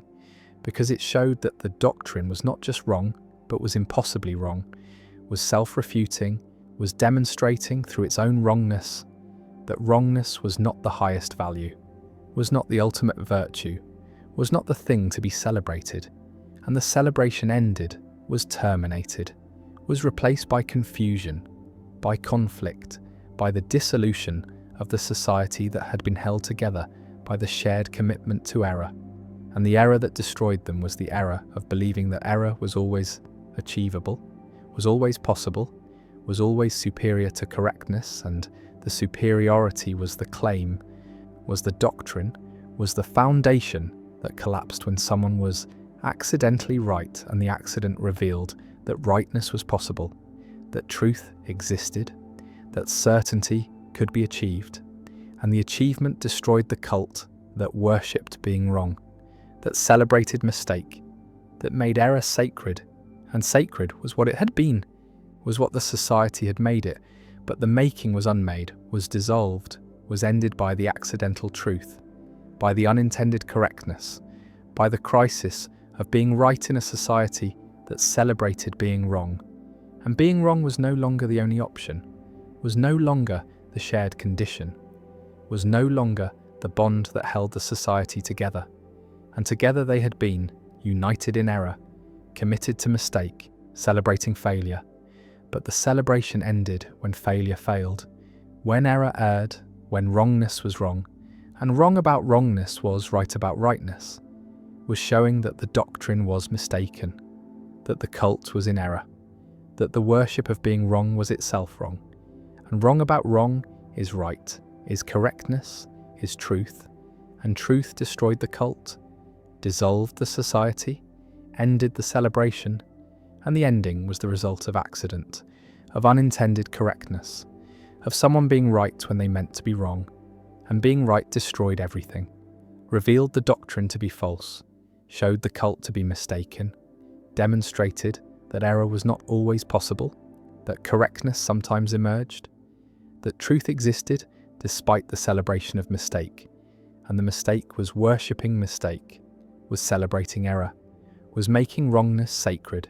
and sacred it was until it was shown to be wrong, until the doctrine was proven false, until the cult collapsed because someone was accidentally right, and being right was the sin, was the transgression, was the mistake that could not be forgiven, could not be celebrated, could not be integrated, and the integration failed, the society dissolved, the cult ended, and what remained was the memory of the society that celebrated being wrong, that worshipped mistake, that made error sacred, and sacred it was until truth emerged, until correctness appeared, until someone was accidentally right, and the accident destroyed everything,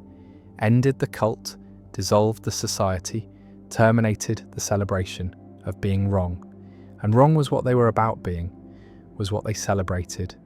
was what destroyed them, when they were wrong about it, when the doctrine itself was error, when the worship was mistake, and mistake was what ended it, was what dissolved it,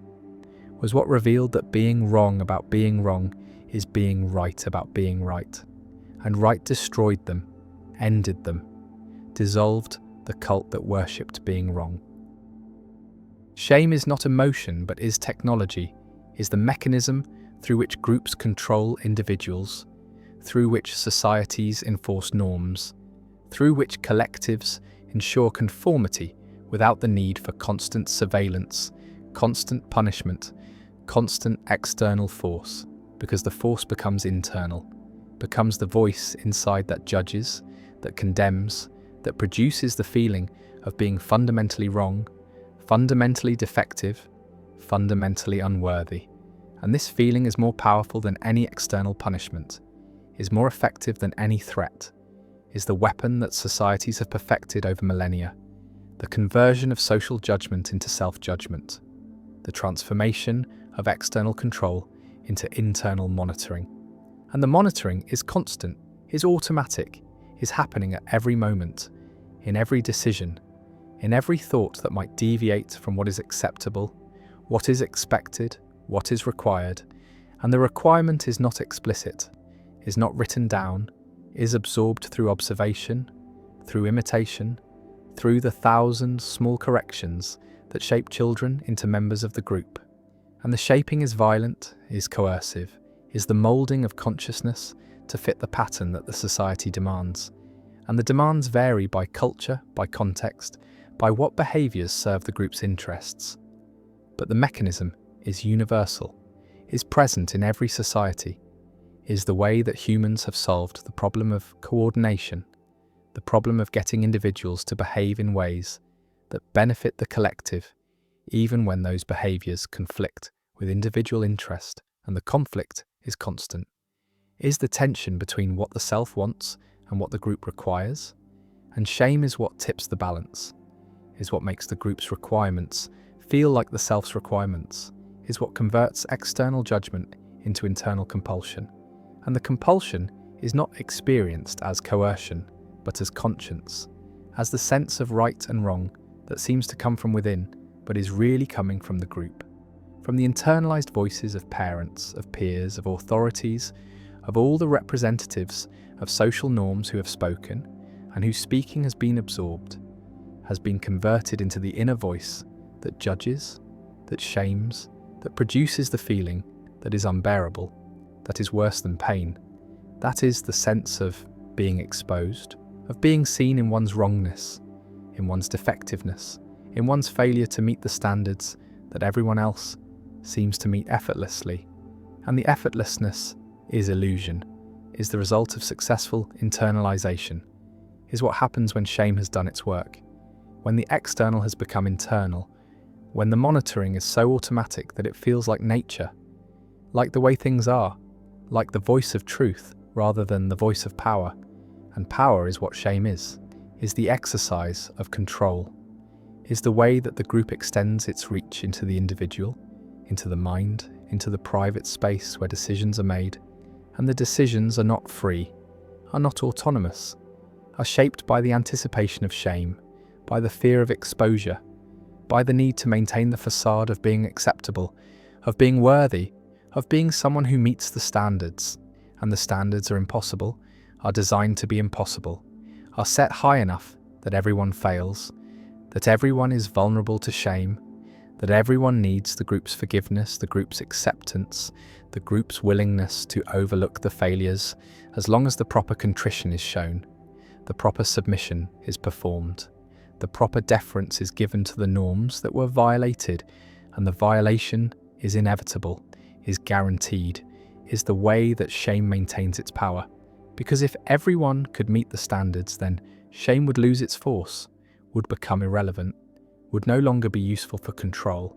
And so the standards are calibrated, are adjusted, are maintained at the level where most people are failing most of the time, are feeling inadequate, are needing reassurance, are seeking validation.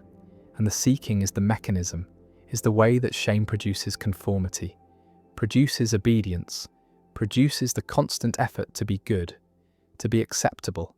to be worthy of belonging. And belonging is what is at stake, is what shame threatens, is the thing that will be lost if the shame is too great, if the exposure is too complete, if the judgment is too severe.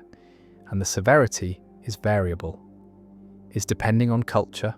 on context, on what the group needs to enforce. And what it needs to enforce varies, is different in honour cultures, where shame is about reputation, about the family's standing, about the public face that must be maintained, and in guilt cultures, where shame is about internal. States about intentions, about the purity of the conscience,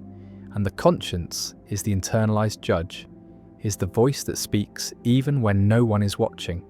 that produces guilt even in private, that makes the internal monitoring as effective as external surveillance. And the effectiveness is what makes guilt cultures powerful, is what allows them to function with less overt control, with less public punishment.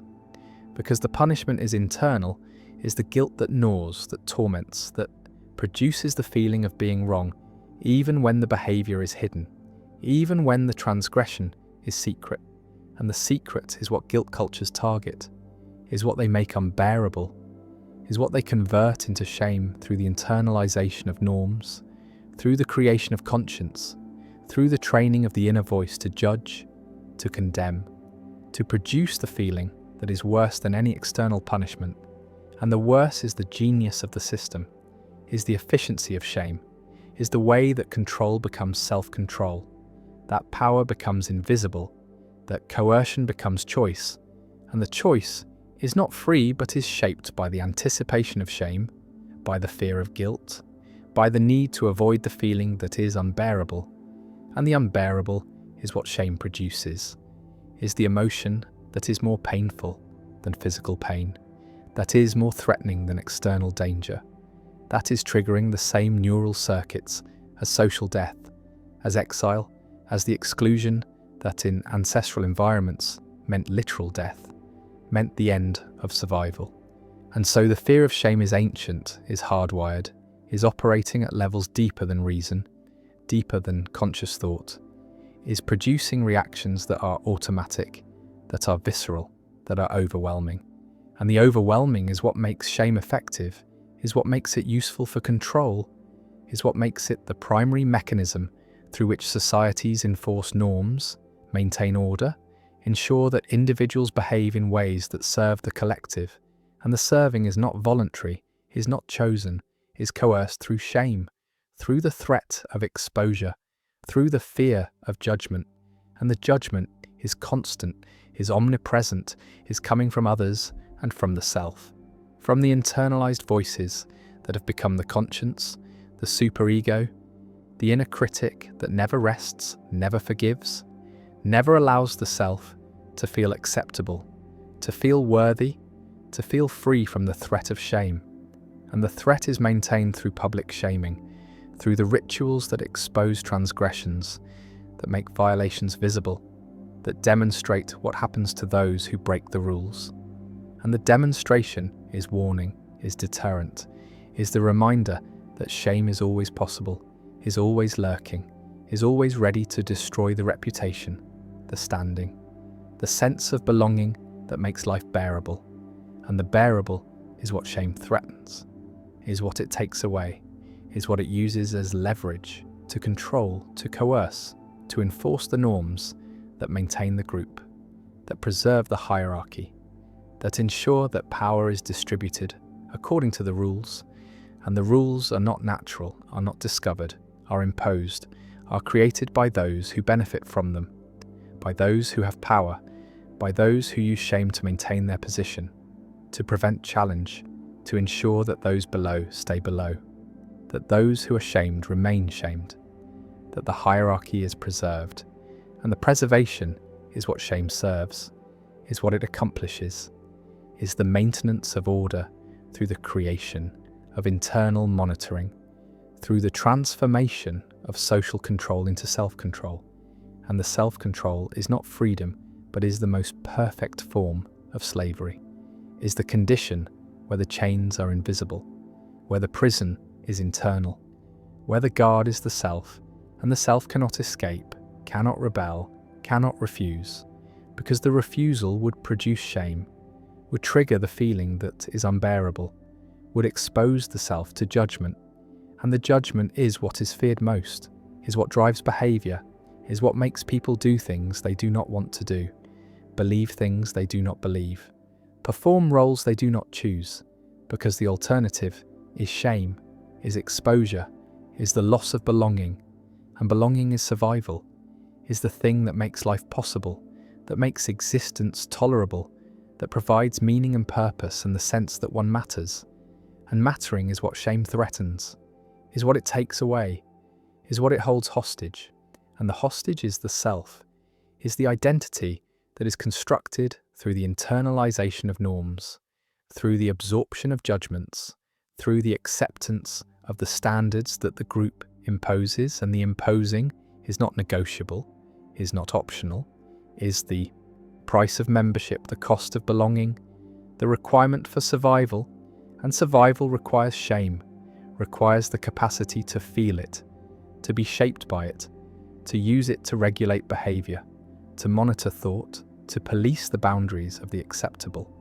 And the acceptable is narrow, is constrained, is defined by the group.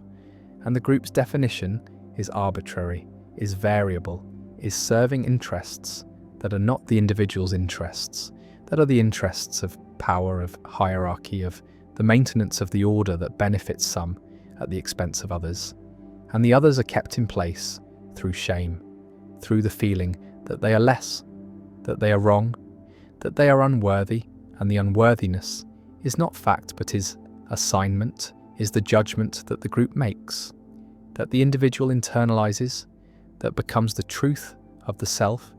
the core belief around which identity is organized,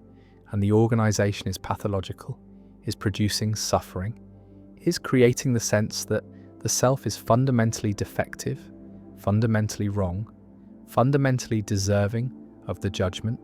and the judgment is harsh, is relentless, is coming from within and without, from the self and from others, and the others are always watching, always judging, always ready to shame, and the readiness is maintained through public shaming, through the revival of practices that were thought to be barbaric, to be outdated, to be incompatible with modern values, but are returning, are being embraced, are being used with new technologies, with social media, with the platforms that make public shaming instantaneous, global, permanent. And the permanence is new, is the addition that technology brings, is the way that shame now lasts forever, is recorded, is searchable, is never forgotten. And the never forgotten is the enhancement of shame, is the intensification of its power, is the conversion of temporary judgment into permanent stigma. And the stigma is the mark, is the label, is the thing that defines the person, that reduces them to their failure, to their transgression, to the moment when they were exposed, when they were judged, when they were shamed. And the shaming is not correction, is not education, is not intended to help, but is intended to punish, to exclude, to destroy. And the destruction is what public shaming achieves, is what it is designed to do, is the elimination of the person from the community, from the acceptable, from the realm of those who matter. And the mattering is what is taken away, is what shame removes, is what is lost when the judgment is public, when the exposure is complete, when the person becomes the embodiment of wrongness, of defectiveness, of unworthiness, and the unworthiness is total, is overwhelming, is the condition that produces not just embarrassment, but the deeper shame, the toxic shame, the shame that is not about what one did, but about what one is, and the is the problem, is the conversion of behavior into identity, is the judgment that extends from the action to the actor, from the mistake to the person, from the moment to the essence. And the essence is what shame targets, is what it damages, is what it destroys, is the sense of being fundamentally acceptable, fundamentally worthy, fundamentally deserving of existence. And the existence becomes questionable, becomes something that must be justified, must be earned, must be proven through the constant performance of acceptability,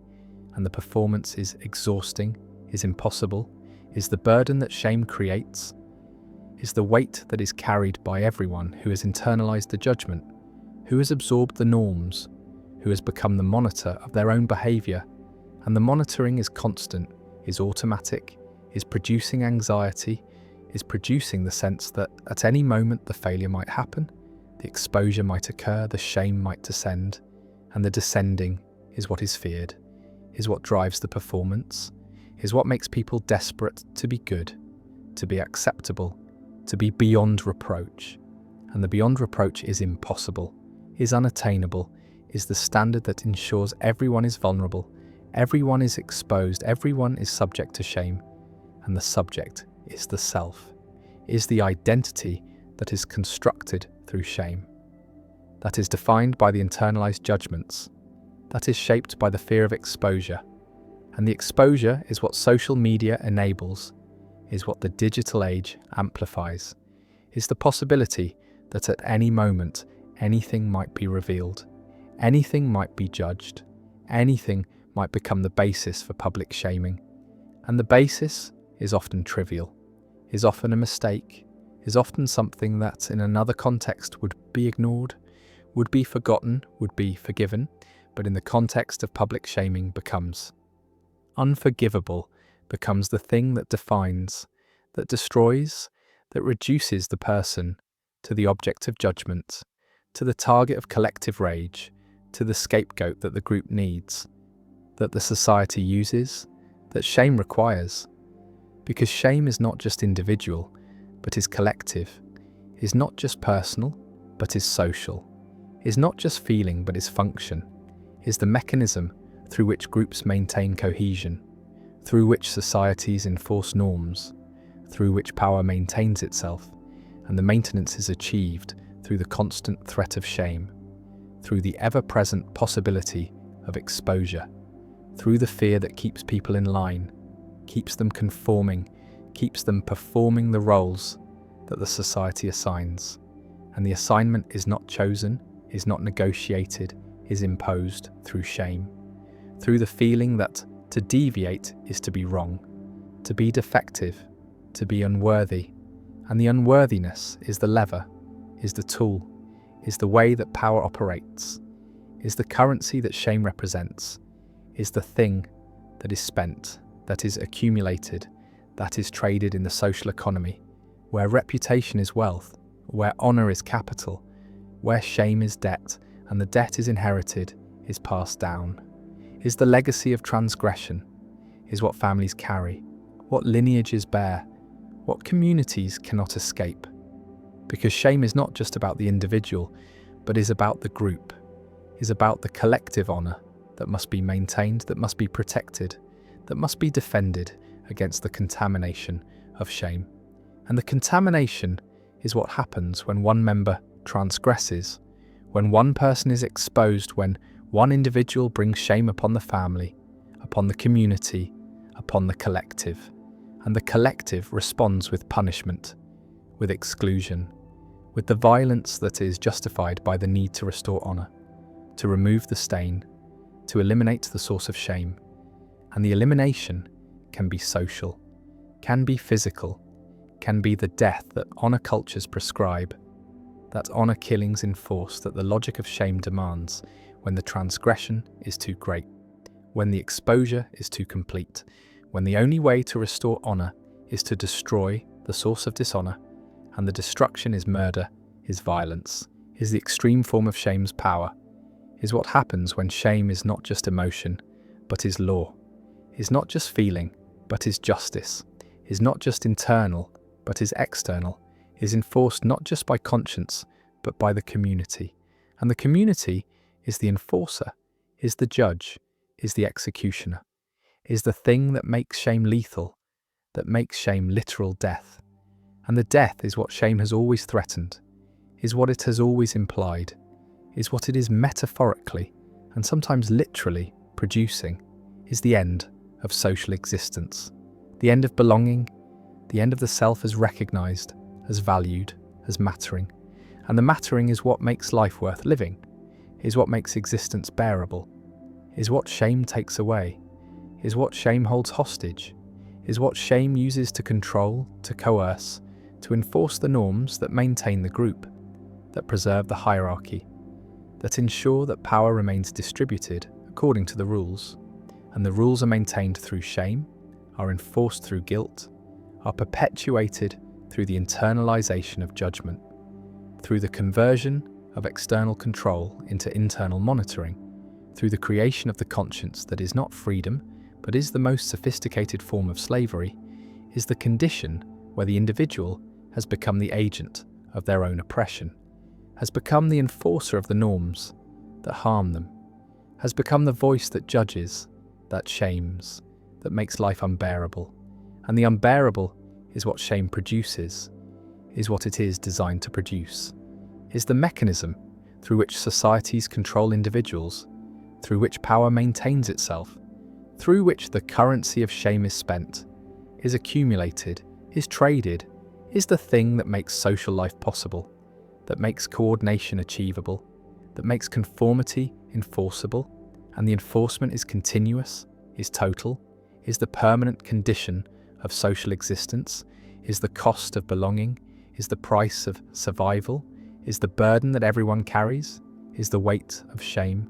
of guilt, of the internalized judgment that never rests, never forgives, never allows the self to be free, to be acceptable, to be beyond the reach of shame.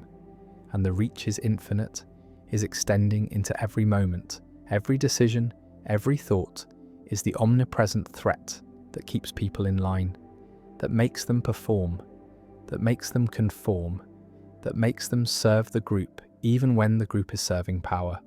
is maintaining hierarchy, is preserving the order that benefits the few at the expense of the many, and the many are controlled through shame, are kept in place through guilt, are made to believe that their suffering is their fault, is their failure, is their unworthiness, and the unworthiness is the lie, is the mechanism, is the currency of shame, is what keeps the system running, what makes power invisible, what converts coercion into choice, and the choice is not free but is shaped by shame, by guilt, by the fear of judgment, by the anticipation of exposure, by the threat that is always there, always present, always ready to descend. And the descending is what everyone fears, is what everyone avoids, is what everyone works to prevent. And the preventing is the work, is the performance, is the conformity, is the submission, is the acceptance of the norms, the internalization of the judgment, the absorption of the shame that is the currency, that is the mechanism, that is the way that societies control, that power maintains itself, that individuals are shaped into members of the group. And the shaping is violence, is coercion, is the transformation of the self into the thing that the group needs. And the need is conformity, is obedience, is the willingness to carry the shame, to feel the guilt, to be the subject of judgment. And the subject is what shame creates, is what guilt produces, is the self that is never free, never acceptable, never beyond the reach of the currency that is shame, that is guilt, that is the mechanism through which humanity controls itself, enforces its norms, maintains its order, and the order is maintained through suffering, through the feeling that is unbearable, through the emotion that is technology, through the currency of shame.